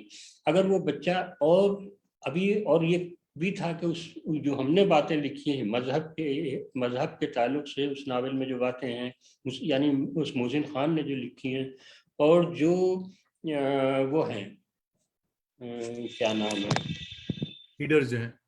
जी जी जी ठीक है, इसको अब बात, हाँ ये बिल्कुल ठीक है। हाँ अब हाँ हाँ मजहब के ताल्लुक से और अखलाकियात के ताल्लुक से तो उसमें गुंजाइश और थी। मैं कहना चाहता हूँ कि मैं और भी लिख सकता था कुछ मैंने लिख दिया है। अल्लाह मियाँ के कारखाने में गुंजाइश उससे ज्यादा थी और वो पूरा नावल तंजिया है। बहुत से लोग समझ नहीं पाए वो नावल जो है वो तंजिया नावल है। अच्छा हाँ, और दूसरे ये कि वो उसी में नावल में बच्चा वो कह रहा है हाफिजी, भाई वो तो उनको उसी में देख लेना चाहिए। नावल में ही कह रहा हाफिजी कि तस्वीरें क्यों बनाते हो, तस्वीरें तो इस्लाम में बनाना जायज नहीं, हराम है। तो जाहिर है मैं यही दिखाना चाहता था कि उसका ताल्लुक जो है वो जाहिर है कि जो लोग कह रहे हैं कि नहीं वो पब्लिशर नोट जो है वो शगुफा है, वो अहमक है। उनको तो और करना चाहिए। नावल में जो बातें आई हैं और उसके उन दोनों को में क्या ताल्लुक है उसको खुद समझ लेना चाहिए। मुझे बताने की जरूरत ही नहीं पड़ना चाहिए। अब बताइए वो इतना सहल, इतना आसान, इतना सामने का वाज़ेह नावल है, उसमें भी हमें तौजीह और तशरीह और पता नहीं क्या करना पड़ता है? अच्छा साहब, देखिए पाकिस्तान से हमारे बहुत अच्छे दोस्त, आपके भी दोस्त अरसलान भाई का किताबी दुनिया पाकिस्तान से मैसेज आया कि आदाब। अच्छा, अरसलान साहब भी नावल छाप रहे हैं भाई, नया हाँ, एडिशन हाँ, हाँ, एडिशन छाप रहे हैं। तो उनका मैसेज भी सुन लें कि आदाब दोनों अहबाब को सलाम। खूबसूरत दोस्तों को देखकर खुशी हुई। ताखिर हो गई, फैज मेला में है, मसरूफ था और खान साहब से भी बातचीत हो रही थी। खुश मिजाज इंसान है, क्या कहें इल्म दोस्तों के बारे में। खुश खुर्रम रहें, आबाद रहें। बहुत बहुत शुक्रिया अरसलान हमारे। रजा साहब, हाँ, बहुत शुक्रिया अरसलान है। भाई बहुत अच्छा शुक्रिया। एक बात और बता दें। अभी अशरफ भाई का फोन आया था, सैयद मोहम्मद अशरफ साहब का, तो मुझे याद आया बता दूं कि इस वक्त आज अशरफ साहब के वहाँ अलीगढ़ में वो कोई उन्होंने अदबी प्रोग्राम रखे हैं, 2-3 दिन के शायद चल रहे हैं। एक ऑनलाइन आज भी प्रोग्राम है, शायद इस वक्त है। तो उसमें सब लोग, बहुत से लोग उसमें मसरूफ हैं, इसीलिए आपको वो नजर नहीं आ रहे होंगे शाफिक दवाई साहब, ना वो जरूर मुझे तलाश करते हुए आते। तो दोस्तों का जैसे जैसे गुल खान हमारी दोस्त देख रही हैं जयपुर से और आपको सलाम कह रही हैं। तो जनाब, जब पब्लिशर नोट की तो बात हो गई, मगर जब आप ये सवाल कारी से कर रहे थे कि मुर्गी क्यों बना दी जब बिल्ली बनाई थी, क्या लाशऊर में माँ बाप तबीयती फॉर्मूला भी काम कर रहा था? जितने नहीं, वो तो हमारे काम करता रहता है। देखिए हमारे वहाँ माफ कीजिएगा तो समाजी जो हमारे समाज में जो मामलात हैं समाज, उसके साथ साथ हमारे वहाँ जो कुछ मजहबी या निज़ाम जो है कुदरत का, उसमें भी हमें कभी कभी पता नहीं क्यों एक थोड़ा सा वो एहसास होता है कि कहीं से कुछ है जरूर। मसलन ये कि मैं यही सोच लेता हूँ, बहुत सी उसमें कुछ ज़्यादा गहराई में जाने की और ज़्यादा तशरीह करने की जरूरत नहीं है। लोग इसी पे ढेले फेंकने लगेंगे अभी आपके अपने स्क्रीन पे। कहने का मकसद ये है कि सोचता हूँ कि मैं ये जो हर बड़ा छोटे को क्यों खाया जा रहा। अब ये बताइए कि एक मुझसे एक साहब ने कहा, मैंने कहा ये बताओ यार, शेर जो है वो घास क्यों नहीं खाता, और या जानवरों को क्यों खाया जाता है छोटों को? कहने लगे वो तवाजुन कायम रखने के लिए ऐसा हुआ। अगर वो खाता ना होता छोटे जानवरों को तो जानवरों की तादाद बहुत ज्यादा थी। तो मैंने कहा भाई ये बताइए हाथियों की तादाद क्यों नहीं ज्यादा हो गई? हाथी को तो कोई नहीं खाता है। या शेर की तादाद क्यों नहीं ज्यादा हो गई? शेर तो सबको खा जाता है, सब तमाम छोटे जानवरों को। तो सिर्फ वहां पर जो है वो सिर्फ बात उसकी नहीं है बिल्ली और मुर्गी की। वहां बात यह है कि जो जाबिर है वो कमजोर को खाए क्यों जा रहा है, और ये निजाम ऐसा बना क्यों है? कुदरत ने ऐसा निजाम क्यों बनाया कि बिल्ली मजबूर है मुर्गी खाने के लिए, शेर मजबूर है बकरी खाने के लिए, है? आप बताइए। तो ये निजाम है, तो ये ख्याल तो सबको आता है। सब कुछ लोग तौबा तौबा करके जल्दी से सोचने लगते हैं अल्लाह मियां ने बनाया है लिहाजा खामोश रहो भाई। और ये कहा गया है कि भाई आप ज्यादा मत सोचिए अल्लाह के मामला, आप ज्यादा मत सोचिए। बताइए। बिल्कुल बिल्कुल। हम जनाब डॉक्टर दरख्शां ताजवर साहिबा ने एक बहुत लंबा चौड़ा मैसेज भेजा है, तो वो यानी तहरीर, आपकी तहरीर और अल्लाह मियां के कारखाने की तारीफ कर रही हैं और प्रोग्राम की तारीफ कर रही। बहुत बहुत शुक्रिया मोहतरमा। ये ताजवर साहबा बड़ी बड़ी उम्दा तख्लीकार हैं, बहुत उम्दा इन्होंने किताबें लिखी हैं, तारीखी किताबें बड़ी अच्छी लिखी हैं। और जितनी बड़ी ये राइटर हैं, वो कहना चाहिए तनकीद निगार, वो इनका उतना वो उनको सम्मान नहीं मिला, उनका वो एजाज नहीं मिला। बहरहाल अब की उर्दू अकेडमी ने इनको अवार्ड दिया है इनकी खिदमात के इतराफ में। बहुत अच्छे। तो जब मैं ये लखनऊ में है? नहीं, ये इलाहाबाद में है। इलाहाबाद में है, जी हाँ जी। नहीं गोरखपुर, सॉरी, नहीं गोरखपुर में, गोरखपुर। हजरत शाफिक किदवाई ने आपकी आवाज सुन ली और आ गए। नहीं, शाफी भाई कह रहे हैं I am travelling, otherwise I would have loved to join it. तो अच्छा। हजरत मसरूफ हैं अभी, मगर बहुत बहुत शुक्रिया शाफी भाई कि आपने इज्जत बख्शी। निकत आरा शाहीन साहिबा भी देख रही हैं, आदाब करें। शमशाद अख्तर कहाँ से देख मुझे याद नहीं। आप दोनों हजरात को आदाब अर्ज और सलाम अलैकुम। दोस्तों, मैंने रिक्वेस्ट की थी कि मेरी उम्र का तकाजा है, याद नहीं रहता कि आप कहाँ से, हमारे दोस्त तो हैं मगर कहाँ हैं, तो 5000 दोस्तों को याद रखना बहुत मुश्किल। तो ये भी बताया करें कि कहाँ से देख रहे हैं। और निका तारा शाहीन साहिबा सलाम वालेकुम अस्सलाम, आपने भी नहीं लिखा कि आप कहाँ से देख रहे हैं।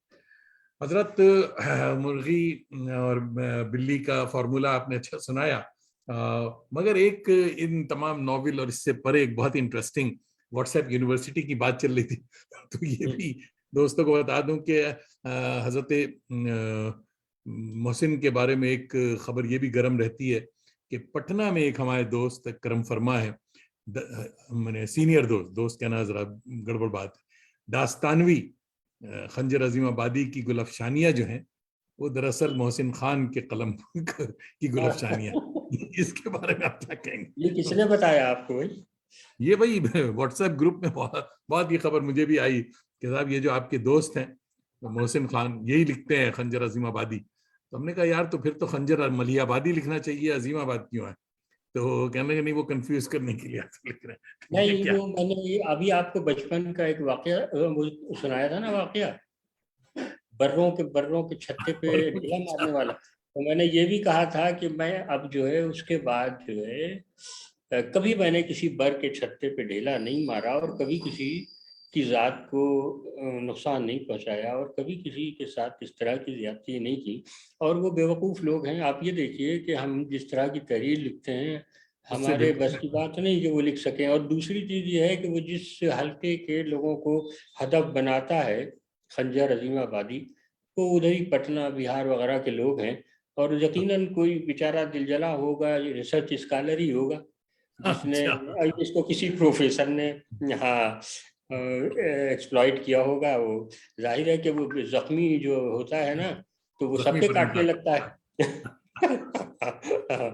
तो वो बेचारा काटता है। मैं क्योंकि दास्तान गोई का आर्टिस्ट हूँ, मैं दास्तान गोई मेरी फील्ड है, तो मुझे मजा भी आता है कि क्या नहीं, बताऊं। मजा आता है, हाँ, लेकिन तहरीर उसमें उनकी। ये है ना कि वो जो वल्गैरिटी होती है वो कुछ कभी वल्गैरिटी। कभी बहुत ज्यादा हाँ, हो जाती है। जबान तो ठीक है, अच्छा लगता है, और जबान के चटखारों की वजह से लोग हाँ, तारीफ उसकी करते हैं। अच्छा, मजे की बात यह है कि जिस आदमी को हदफ बनाता है वो उसके तो बेचारे के जान पे बन जाती, हाँ, लेकिन वहाँ लोग जो हैं वो वाह वाह क्या कहने में, बहुत। बड़ा मजा आ रहा है। वो दरअसल वो बेचारे के और भी लगती होगी कि भाई देखिए हमारे ताल्लुक से लिखा और लोग तारीफें कर रहे हैं। वो होता यह है कि वो लोग उसकी जबान की तारीफ करते हैं और ये भूल जाते हैं। कि वो इसका एक क्या। और वाकया किस्सा सुनाऊं मैं आपको। एक ग्रुप में, मैं पाकिस्तानी ग्रुप है फिक्शन पॉइंट, हाँ, उसमें मैं भी हूँ और जकिया आपा भी हैं, थी उसमें, जकिया मशहदी साहबा, सभी लोग, आसिफ भी थे, आसिफ फरूखी साहब भी थे उसमें, बाद में छोड़ दिया था इसी की वजह से, खंजर अजीम आबादी की वजह से तो छोड़ ये दिया वहां था से। ग्रुप। हाँ। जकिया मशहदी साहबा ने भी छोड़ दिया। इसने किया ये कि वहाँ जकिया आपा पे लिख दिया है, बड़ा खतरनाक किस्म का। ओह नहीं, दैट्स बैड। हाँ, कोई और इत्तेफाक वो नहीं।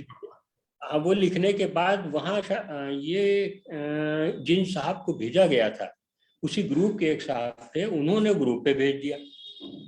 अरे तो हम्म। तो आपा ने भाग खड़ी हुई, मैंने जकिया आपा, जकिया आपा ने कहा मैं इस ग्रुप में रहूंगा, आसिफ फरूखी भी है, चले गए, और एक आध लोग भी छोड़ के वो ग्रुप चले गए। तो ये बड़ा शरपसंद आदमी है जो भी है। हालांकि मुझे इनबॉक्स मैसेज बहुत करता है और बड़ा कहता है कि मैं बड़ा आपका हमदर्द हूँ, फला हूँ, धमाका हूँ, लेकिन है मूजी आदमी बुनियादी तौर पर। हाँ, हाँ। अच्छा साहब, शमशाद अख्तर साहब की बात अभी की थी, उनका आदाब, ये लखनऊ से आपको याद कर रहे हैं। हमारे अच्छा, दोस्त शफी अयूब साहिब दिल्ली से आप मेरे दोनों भी का दोस्त हैं आदाब कह रहे जी। हैं जी। वालेकुम और सलाम सैयद आसिम रऊफ साहब गोरखपुर से आदाब कह रहे हैं। जी। जी वाकिफ हूँ। और शीबा मशकूर साहिबा देख रही हैं अभी, इन्होंने बताया नहीं कि कहाँ से देख रही हैं। और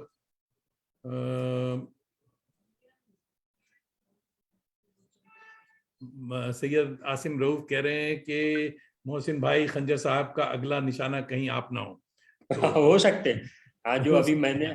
हाँ, रिमार्क्स दिए हैं तो उसमें जाकिर हो भी फैज सकते साहब हैं। देख रहे हैं, समझी साहब अदब। अच्छा, ये तो थोड़ी सी बीच में, क्योंकि अदब की बात हो रही थी, कभी कभी शकील कुछ लोगों को लगती हैं, तो इसलिए थोड़ी सी लाइट गुफ्तगू भी हो गई। तो इसके नॉवेल के साथ साथ हजरत आपने अदब अतफाल पर बड़ा गिरा कदर काम किया है।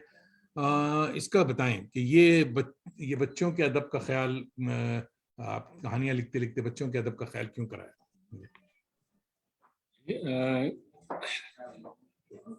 बच्चों का, बच्चों के अदब पे लिखने लगे आप, बच्चों की कहानियां लिखने लगे जी। उर्दू हाँ में हाँ, बच्चों के अतफाल अदब पर उर्दू वालों का ख्याल कम जाता है, कम लोगों ने लिखा है, और इसको एक तरह से सेकंड ग्रेड समझते हैं कि साहब इससे तो नाम ना होगा तो क्या, मगर बहुत जरूरी है ये बच्चों के अदब पे देखिए, काम।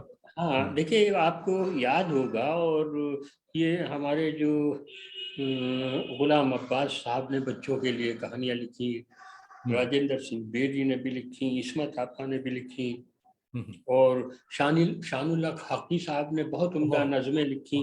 पाकिस्तान में बहुत लोगों ने लिखी, और बड़े लोग लिखा करते थे। अब देखिए कि मैं देखता हूँ कि जो अदब आलिया लिखने वाले लोग हैं, हम्म, फिक्शन या अफसाना लिख रहे हैं, वो लिखते ही नहीं। शायद ही कभी आपने देखा होगा। तो ये वो हो गया है कि वो उसको बिल्कुल सेकंड ग्रेड। हाँ, अलहदा एक प्लेटफॉर्म हाँ बना दिया है कि अब जो बच्चों के अदब लिख रहे हैं वो बच्चों के लिए ही लिख रहे हैं। हिंदुस्तान में सब काफ़ी लोग लिख रहे हैं, बच्चों की किताबें हर साल खासी तादाद में छपती हैं, पाकिस्तान में भी छप रही हैं, लेकिन वो बच्चों के अदीब अलग हैं, तो फिर लिखा जाता है ये बच्चों के अदीब। बच्चों के दियो। हाँ, हाँ, तो मैंने भी बच्चों के लिए लिखा, और उसका मकसद सिर्फ ये था कि एक तो आसान ज़बान में अच्छी अच्छी कहानियाँ लिखेंगे, और दूसरे ये कि हम अपनी बेटियों के लिए भी एक आसान ज़बान में लिखना चाहते थे। हालांकि मिलती थी किताबें, लेकिन अपने बच्चों को आप अपनी कहानियाँ पढ़ाएं तो उसमें ये होता है कि वो मुरव्वतन या अदब में भी पढ़ लेते हैं कि चलो पढ़ लें, पापा की किताब है, वो ये ना कहें कि देखो हमारी किताब नहीं पढ़ी, उनके अच्छा लिए। और पॉइंट है। फिर हाँ जी, तो वो भी होता है। उसके अलावा बच्चों के अदब के साथ अलमिया ये रहा अदीबों के साथ कि उनको अदीबों में एक तरह से शुमार ही नहीं करते। आपने कभी देखा है कि बच्चों के ताल्लुक से कोई अब आर्टिकल छपा हो जिसमें बच्चों के अदीब, बहुत कम ऐसा होता है, या बच्चों के लिए अदीबों की कॉन्फ्रेंस की गई हो। एक बॉम्बे में गुलबूटे वाले जो हमारे फारूक फारूक सैयद। सैयद साहब, वो तो बेचारे बड़ा काम कर रहे हैं। उन्होंने दिल्ली में 2 रोज़ा वो किया था, कॉन्फ्रेंस की थी, और बॉम्बे में भी किया, मुझे भी बुलाया था। मुझे तो खैर वो हमारे नावल के इनॉग्रेशन के लिए बुलाया था, लेकिन उन्होंने बहुत उम्दा प्रोग्राम किया था। उसमें मैं भी तो गया था। चंद लोग हैं जो बच्चों के अदीबों को इनकरेज करते हैं और बच्चों के अदब के लिए, फरोग के लिए कोशा रहते हैं। हम तो कहते हैं कि बच्चों के अदब के लिए ख़ास तौर पर ये जो एकेडमीज हैं और जो इदारे हैं अदबी, वो एक खुसूसी रियायत दें अदीबों को और उनके काम करें। आप बच्चों के अदब के लिए जो सबसे बड़ा काम कर रहा है, सबसे ज्यादा बेहतर, वो एनबीटी और शम्स इकबाल की कोशिशों से हो रहा। एनसीक्यूएल में भी देखा आपने शम्स इकबाल, अब आप शायद शम्स इकबाल साहब के साथ उठे बैठे होंगे, और जो हमने तो उनके साथ वर्कशॉप किए हैं, तो मैंने देखा कि उसके अंदर उस शख्स के अंदर ऐसा जज्बा है, हौसला है, और वो एक क्या कहना चाहिए, उनके नए जाविये से सोचने का उनके अंदर एक सलाहियत है।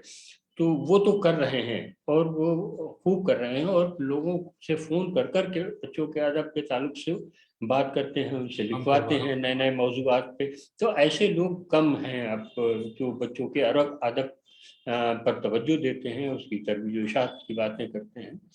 हालांकि तो वैसे मेरा तो ये बात यहाँ जो है कनाडा में बच्चों के अदब पे बड़ा काम और उनको इक्वली उतने ही मर्तबा दिया जाता है, वैसे ही बड़ा अवार्ड दिया जाता है।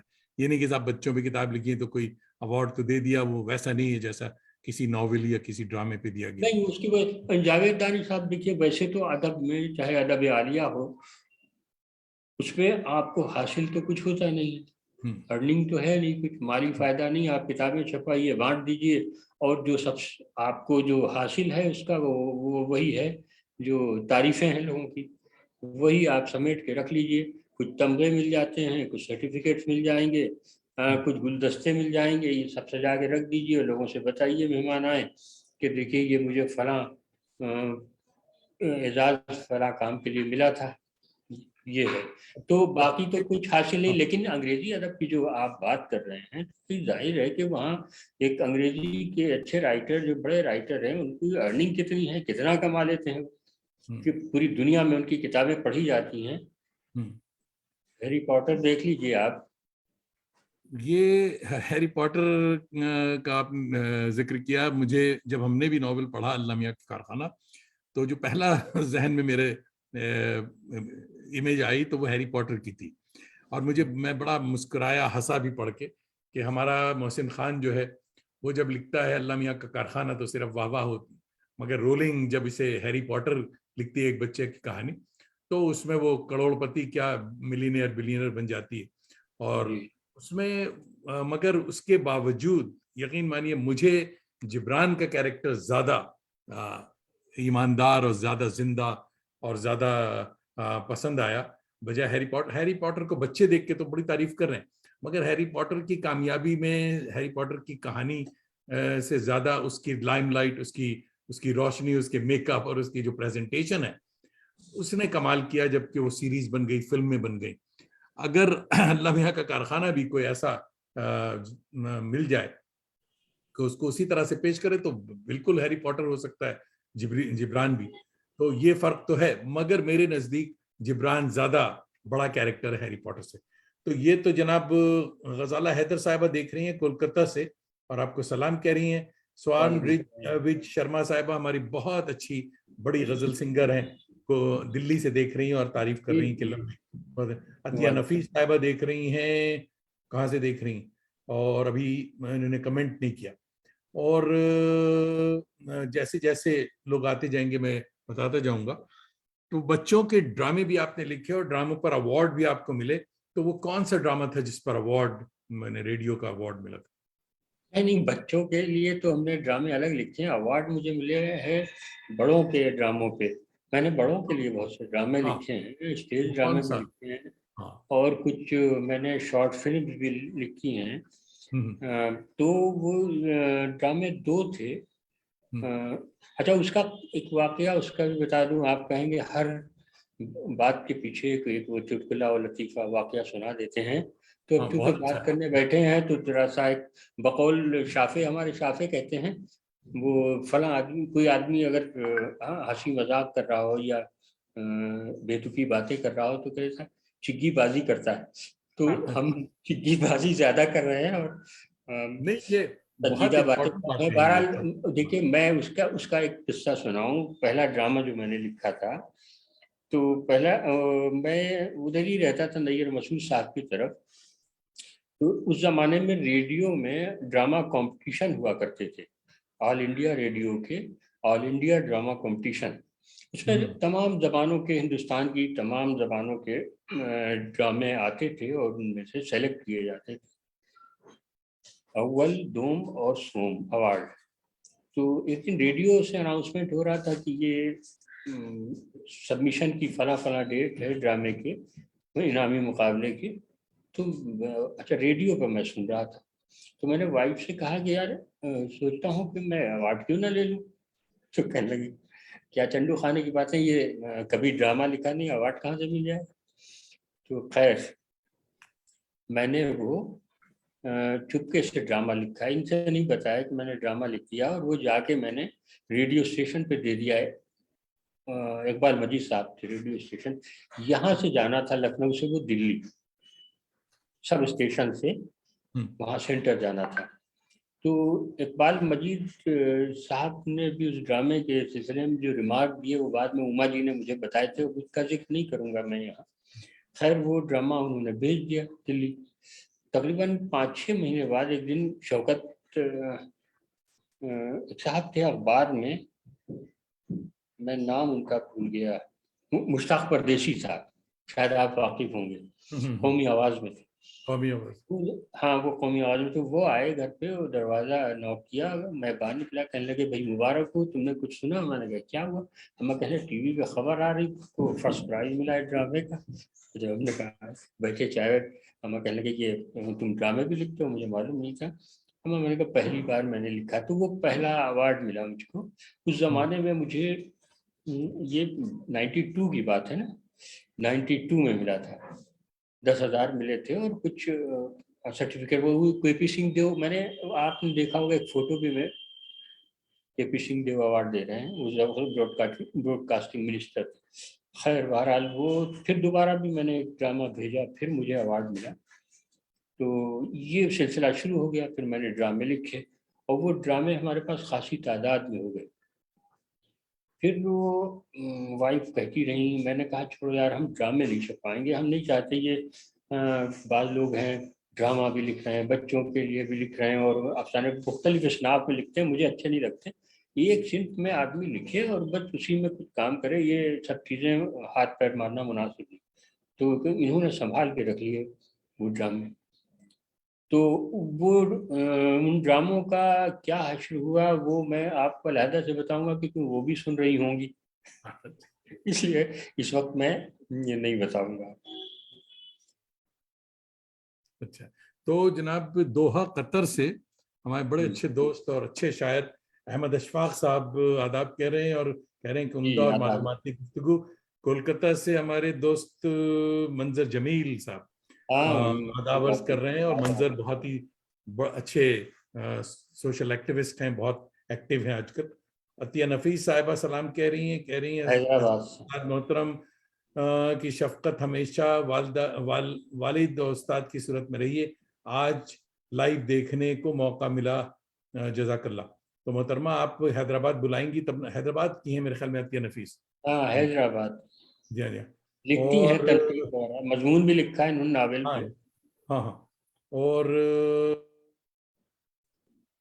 और भी कुछ दोस्त आ रहे हैं, मगर उन्होंने ये नहीं लिखा कि कहाँ से देख रहे हैं, क्या कर रहे हैं कमेंट, तो बताते जाएं साथ साथ। अवार्ड पर याद आया यार कि आपको किबला एक प्रेसिडेंट अवार्ड भी मिला था, वो ड्रामे पे था या अफसाने पे था, वो क्या था?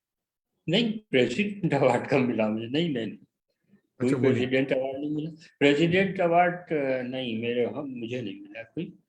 मुझे अच्छा। उर्दू अकेडमी के अवार्ड मिले हैं, जो सबको मिलते हैं, मुझे भी मिले थे, और अच्छा। कुछ अवार्ड मिले हैं। हाँ, तो इन्हीं ने दिया था एक अवार्ड इसी नावल पे। रंजीत सिंह चौहान ने अपने वहाँ जलसा किया था, या क्या है वो, जश्न अदब में।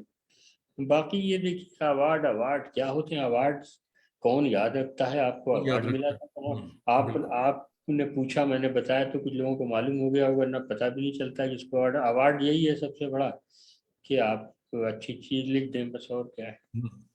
नफीस फातिमा खान साहिबा आपको सलाम कह रही हैं। इन्होंने ये नहीं लिखा और दुआएं दे रही हैं आपको, ये नहीं लिखा कि वालेकुम कहाँ। सलाम, वालेकुम सलाम। शम्स इकबाल भाई कह रहे हैं मोहसिन साहब ने बच्चों के अदब के हवाले से गुफ्तगू में एनबीटी इंडिया का जिक्र किया, इनकरेजमेंट के लिए शुक्रिया।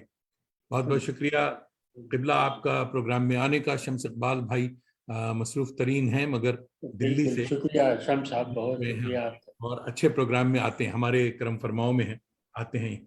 और इरम सलीम साहिबा लाहौर से आपको याद कर रही हैं। शुक्रिया जी। जनाब, लखनऊ एकेडमी एक ज़माने में उर्दू क्लासिक सस्ते दामों में शाया करती थी। मैं भी बहुत, जब भी गया वहां से बंडल उठा लाता था। तो क्या ये सिलसिला अब भी जारी है या वो पुरानी बात खत्म हो गई? सस्ते कागज पे मगर बहुत। किताबें हाँ, किताबी। किताबें छपती हैं अभी, सस्ती क्लासिक छपती पुरानी। हैं। हाँ। पुरानी, असल में हुआ ये, कुछ ऐसी किताबें थी, बहुत अहम किताबें पुरानी, वो एकेडमी ने छापी। कुछ किताबें थी जो वो डंप हो गई, और उनको किसी ने नहीं पूछा, ना किताब मेलों में, ना किसी बुक हाँ। सेलर ने, और बहुत। हजारों की किताब में वो सड़ रही थी। तो वहाँ हमीदुल्लाह भट्ट साहब यहाँ एक बार आए, और वो जाहिर है कि वो तेज आदमी थे और समझते थे चीज़ों की अहमियत को। उन्होंने हमारे वहाँ से कई टाइटल ले लिए और बगैर इजाज़त छापना शुरू कर दी। उन्होंने इंतज़ार नहीं किया एग्रीमेंट का या हुकूक हासिल करने का। उन्होंने कहा मैं छाप रहा हूँ, छाप दिया। बेढब आदमी था। उन्होंने बेहतरीन हमारी कुछ किताबें छापी। बाकी अभी कई टाइटल्स हैं। अभी सेक्रेटरी साहब से मेरी बात हुई, मैंने कहा देखिए, इसमें हमारे वहाँ कूड़ा करकट ज्यादा रह गया हमारी फहरिस्त में। अब जदीद उलूम की अच्छी किताबें, जैसे एनबीटी नेशनल बुक ट्रस्ट छापता है, उस तरह की किताबें हम लोग भी छापें। अब जमाना दूसरा है। अब ठीक है, वो आप एक लिस्ट में जो लोग किताबें हमारी मंजूर शुदा रखी पुरानों की, वो छापते रहिए। मिर्जा दबीर, मीर अनीस, माचिस लखनवी, सबकी कुछ कुछ जिल्दें रखिए और वो मेला ले हाँ। जाए। बाकायदा क्यों छाप के आप डंप करेंगे, लेकिन हाँ। नई किताबें छापिए। और अच्छा, फिर कोर्स की किताबें आप ये देखिए कि कोर्स की किताबें, अब चूंकि उर्दू अकेडमी से मेरी वाबस्तगी है, लिहाजा उर्दू अकेडमी के ताल्लुक से बहुत सी बातें मैं खुल के बयान नहीं कर सकता, मुनासिब नहीं है। लेकिन दुआ बस यही करता हूँ कि कोई होशमंद लोग आए जो ज्यादा काम कर सकें और बेहतर काम कर सकें, बड़े पैमाने पे हमारे वहाँ काम हो, अच्छे लोग आए और आते रहे हैं। लेकिन जिससे मेरा जो तस्वुर है कि जिस तरह के काम होना चाहिए, क्योंकि जाहिर है कि उसके लिए चेयरमैन भी उसी वैसे फिक्र ही। के हों, फिर मेंबरान भी होते हैं, सेक्रेटरी उनको बताएं कि भाई देखिए ये होना चाहिए, उसी तरह से काम हो। तो गुंजाइश बहुत है हमारे वहाँ। गवर्नमेंट इतनी ग्रांट देती है भाई उर्दू के फ़रोग के लिए। आप देख लीजिए पूरे हिंदुस्तान में कितनी एकेडमीज है और कितनी ग्रांट मिलती है, एनसीपीआर को बहुत। ही कितनी मिलती है। अगर हम्म। सब जायज़ तरीके से और सब खुशमंदी के साथ और बाकायदा एक लाहे अमल के साथ अच्छे काज के लिए और जदीद तरीके से काम होने लगे, तो आप देखिए कहाँ से कहाँ पहुँचे काम। रोना हम रोते हैं कि भाई नहीं। और देखिए आप, कमाल की बात है, किसी भी अदबी इदारे में अगर आपके साथ हक तलफी हो गई, आपको अवार्ड नहीं मिला, तो आप पूरे इदारे को जो है वो लान तान करते हैं और कहते हैं कि वो इदारा गलत राह पे चल रहा है, वो अकेडमी हुकूमत से गलत पैसा लेकर के उसको ज़ाय कर रहा है। तो वो दोनों हाथ से ताली बजती है। गवर्नमेंट कितना पैसा दे रही है, वो ये थोड़ी बताएगी हाथ पकड़ के आपको कि आप क्या लाए अमल बनाइए, कैसे काम कीजिए, कैसे क्या क्या काम कीजिए। वो तो आपको सोचना है, आपको काम करना है। और जिसकी जाहिर है कि आपकी जेब में पैसे हों, आप बाजार चले जाएं, वाले कोई आपको दे दे, तो उसके बाद आप को आपको खुद समझना है कहाँ कितना खर्च करना है, अच्छे काज के लिए खर्च करना है, आपको कहाँ जाना है। तो उस तरह से काम आप होना जहाँ चाहिए। और उर्दू एकेडमी में इस वक्त बड़ी ज़रूरत है। और उर्दू एकेडमी मेरे ख्याल में पूरे हिंदुस्तान के तमाम एकेडमी से कम दामों पे किताबें फरोख्त करती है और कीमत भी कम रखती है। अब जाहिर है कि कीमत वो ज़्यादा हो गई है, उसकी कागज़ की कीमत ज़्यादा, छपाई की ज़्यादा, और तमाम लवाजिमात हैं उनके अखराजात ज़्यादा हैं, तो उस हिसाब से कीमत रखना पड़ती है। लेकिन 40% फिर भी उस रियायती कीमत के बावजूद 40% की रियायत के साथ किताबें बिकती हैं हमारे वहाँ। कोर्स की किताबें तो बहुत सस्ती हैं, लेकिन कोर्स की किताब में भी ये होता है कि अब बच्चों को दस्तयाब नहीं हो पा रही हैं, बहुत सी वजूह हैं। अब कश्मीर में एक गौहर अली, क्या पूरा नाम में जहन में नहीं आ रहा उसका, गौहर अली आहंगर ऐसे नाम, वो उन्होंने एक अपना इदारा कायम किया है बच्चों के दरसी कुतुब की तैयारी का। मुझे भी उन्होंने उसमें रखा है अपनी कमेटी में, बड़ा काम कर रहा है वो लड़का। और उसने तमाम हिंदुस्तान के जो कोर्सेज हैं उर्दू के मुख्तलिफ क्लासेस के, उनको मद्देनज़र रखते हुए वो कोर्स डिज़ाइन कर रहा है। उसने एक्सपर्ट्स को, उर्दू वालों को, वो जो उर्दू के खैरख्वाह हैं उनको सबको उसमें शामिल किया है। और वो बड़े पैमाने पे काम कर रहा, अकेले कर रहा है वो। और जल्दी हम लोगों की एक मीटिंग कश्मीर में होने वाली है उस सिलसिले में। तो इस तरह के इदारे कोई प्राइवेट भी कायम किए जा सकते हैं, क्योंकि गवर्नमेंट के इदारों की कुछ लिमिटेशंस होती हैं, कुछ गाइडलाइंस होती हैं अपनी, जो गवर्नमेंट के हिसाब से काम करते हैं, लेकिन प्राइवेटली भी काम हो सकता है।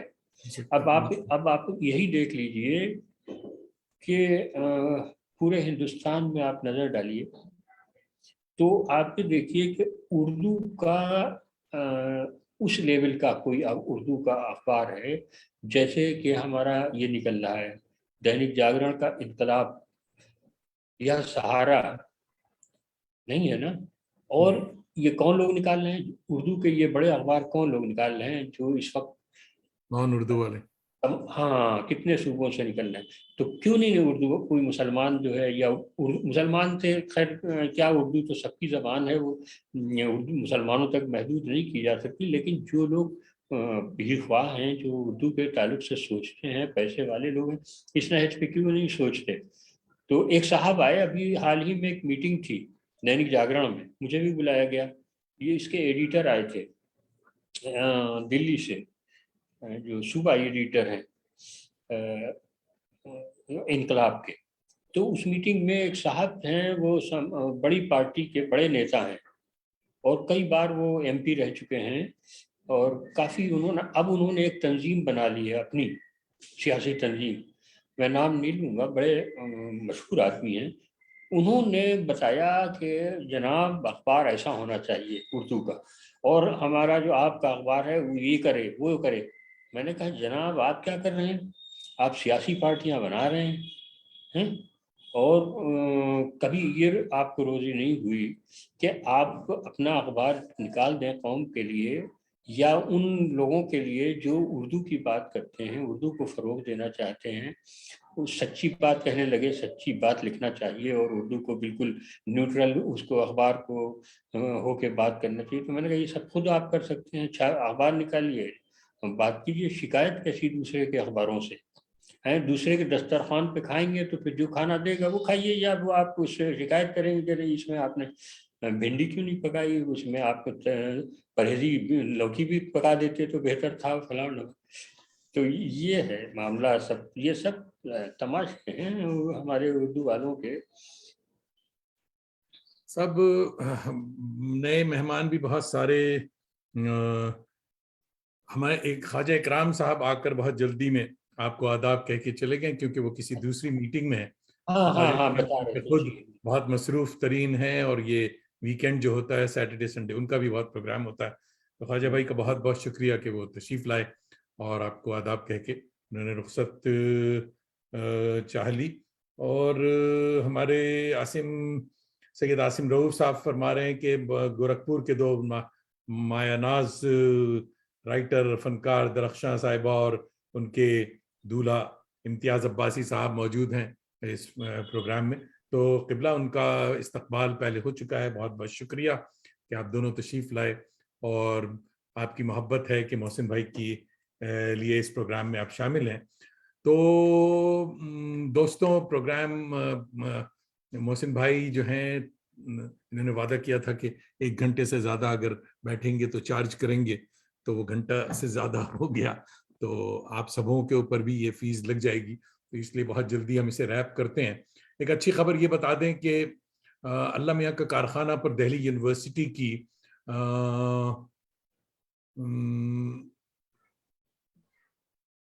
शमा खान, ये क्या एक नाम है, एमफिल कर रही हैं, या हुमा आसमा खान, है, हुमा खान, हुमा काम खान कर रही साहब है। जो हैं वो एमफिल कर रही हैं। साथ ही सरहद पार की भी खबरें गर्म हैं कि साहब, खान साहब आप बताइए कि कहाँ कहाँ क्या क्या हो रहा है किताब के हवाले से। कुछ तराजीम उसके हो रहे हैं और कुछ हुए हैं। हिंदी में तो हुआ ही है, मराठी में भी हो गया, अच्छा प्राय और भी हो रहे हैं, अंग्रेजी वगैरह। इस इंग्लिश पे में वहाँ बहाउद्दीन जकरिया यूनिवर्सिटी में वो कि लड़की अक्सा अब्बास है, उसने थीसिस लिखी थी, भेजी है, वो शायद वो छाप रहे हैं काजी जकरिया साहब। और एक शानदार आना है, उसने भी बहाउद्दीन जकरिया यूनिवर्सिटी में ही काम किया है इस पे। ये हुए हैं काम। और बहरहाल ये तो सब एक तरह का मौजज़ा ही है। मैंने तो बर्रावा रवि में लिखा और मैं समझ रहा था कि बस एक हल्का, वैसे इससे इतनी पजीराई नहीं मिलेगी, लेकिन मिली, खुशी होती है। और अब नहीं, कोशिश कर रहा हूँ कि अब इससे बेहतर लिखूँ, और कोशिश शुरू किया है एक नावल, देखिए कब मुकम्मल होता है।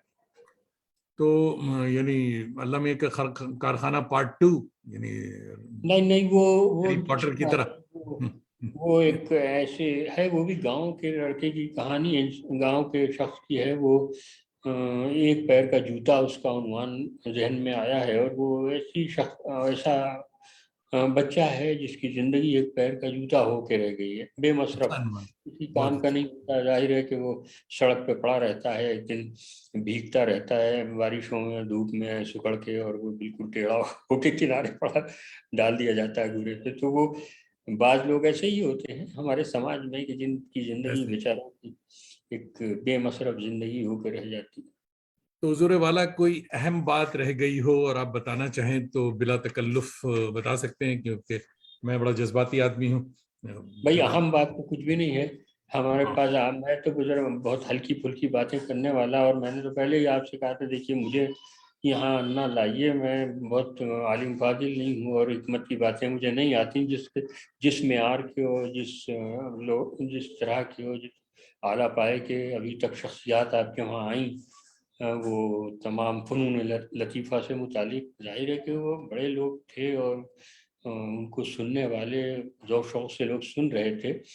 तो मुझे तो वही लोग सुन रहे होंगे और मुझे मेरी बातें पसंद करेंगे जो चिक्की बासी पसंद करते हैं, और हल्की फुल्की और नहीं, बहुत अच्छी तफरीह की बात है, बातें। बहुत अच्छी बात है, जी। बहुत ये लोगों की हमारे कमेंट। असल में मामला जावेद दानिश साहब, मेरे तमाम अहबाब जो मुझे करीब हैं, मुझे जानते हैं कि मैं जब गुफ्तगू करता हूँ तो उसमें धीरे धीरे इतनी कड़वी होने लगती है। मैंने बड़े एहतियात से इस वक्त गुफ्तगू की है, वरना अगर कुछ बेतकल्लुफ़ महफिल में होता तो दूसरी गुफ्तगू होती, हम अपने महफिल में होते। तो यहाँ तो ज़ाहिर है कुछ थोड़ा सा पर्दा डालना पड़ता है, नकाब डाल के गुफ्तगू करना पड़ती है। वो गुफ्तगू होगी जरूर, लखनऊ में आता हूँ तो फिर वहां बैठ के वो गुफ्तगू जी, होगी उसका। इंशाल्लाह आप आ ही रहे हैं। हाँ, मैं आ रहा हूँ, बिल्कुल आ रहा हूँ। मोहम्मद इकबाल साहब देख रहे हैं और कह रहे हैं उम्दा गुफ्तगू माशाल्लाह। और बहुत सारे दोस्तों ने बड़े लंबे लंबे कमेंट्स भी किए हैं। तो आपसे मोहतरम गुजारिश ये है कि प्रोग्राम के बाद जरा सा एक नज़र देख लीजिएगा। और अच्छा, मैंने आपने कुछ मुझसे तस्वीर मंगाई थी, वो वहाँ से मुतालिक थी, कराची से। आसिफ फरूखी वगैरह उसमें थे, हमारे कई अहबाब उसमें थे। वो तस्वीर आपने नहीं भेजी? नहीं नहीं, वो सब तस्वीरें थी भाई। उसमें मुशफ़िक़ ख्वाजा साहब और जमील जालवी साहब के वहाँ की महफिल थी, जिसमें मुश्ताक अहमद यूसुफ़ी साहब और उस दौर नहीं के बहुत नहीं बड़े नहीं बड़े लोग हाँ के दरमियान मैं चूजे की तरह बैठा हुआ हूँ। नहीं, वो सब तस्वीरें उसमें नहीं आई। अबुल फज़ल सिद्दीकी साहब, और नहीं अरे तब बहुत ताकत लोग थे उसमें। हाँ हाँ। तो आपको लग रहा है कि हमारे दोस्त एक हैं, वो कहते हैं कि कभी जब बहुत ज्यादा शिद्दत हो ख्वाहिश किसी बात की, खत के मामले में कहते थे, मैंने उनको कहा कि साहब जवाब दिया था, कहते हैं कि जब कभी बहुत शिद्दत से ख्याल आए कि साहब लिखना है, तो आप नहीं भी लिखते हैं तो आपको लगता है कि आपने लिख दिया। तो आपने हाँ सोचा होगा, वो तस्वीरें आई नहीं, वरना मैं जरूर लगाता वो हाँ, तस्वीर। वरना मैं आसिफ वगैरह का भी तस्करा करता, हमारा बड़ा हाँ, अच्छा ये दोस्त आसिफ था। हम लोग हमारे भी बड़े अच्छे दोस्तों में थे। और आसिफ फरुकी के साथ उनके वालिद साहब से भी बड़ी दोस्ती तो नहीं थी, मगर वो भी मुझे बहुत मानते थे, असलम साहब। और मैं जब भी पाकिस्तान गया तो उन लोगों से बड़ी मुलाकातें हाँ रही। अभी भी हमारे कुछ हैं दोस्त हैं, रफाकत हयात हमारे दोस्त हैं। उसी जमाने में मेरी मुलाकात हुई थी।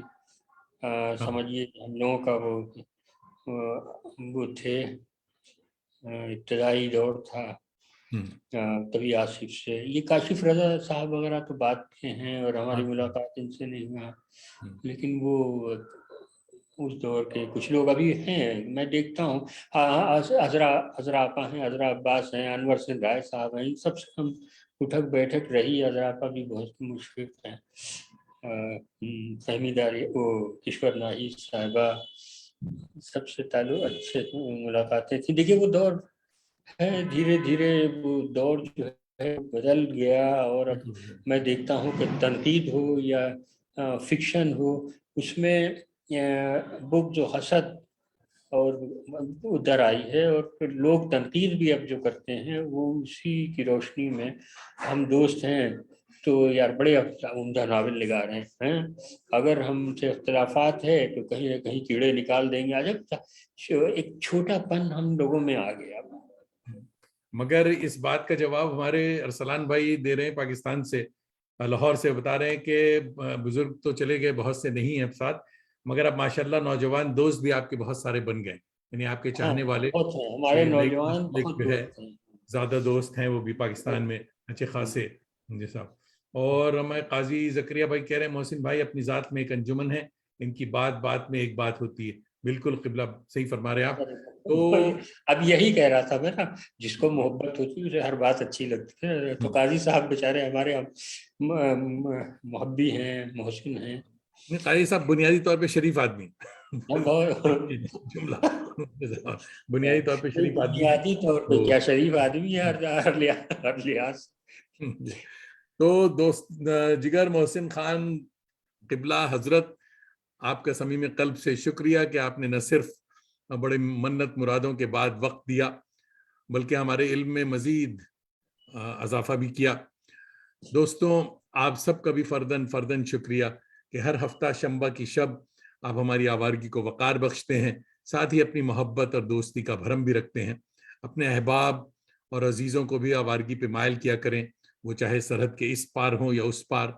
और अक्सर उस पार वाले ससुराल वालों को भी बताया करें कि साहब एक प्रोग्राम आवारगी भी चल रही, उसमें सब्सक्राइब भी करवा दिया करें, क्योंकि दिल से दिल को राह और चिराग से चिराग जले तो तादेर रोशनी रहती है। अगले हफ्ते मार्च 12 एक सरप्राइज एपिसोड के लिए जरूर शरीक हों। और किबला इजाजत कि अब तो जाते हैं बुतकदे से मीर, फिर मिलेंगे अगर खुदा लाया। खुशपाश। आप रुके हजरत। अच्छा अच्छा।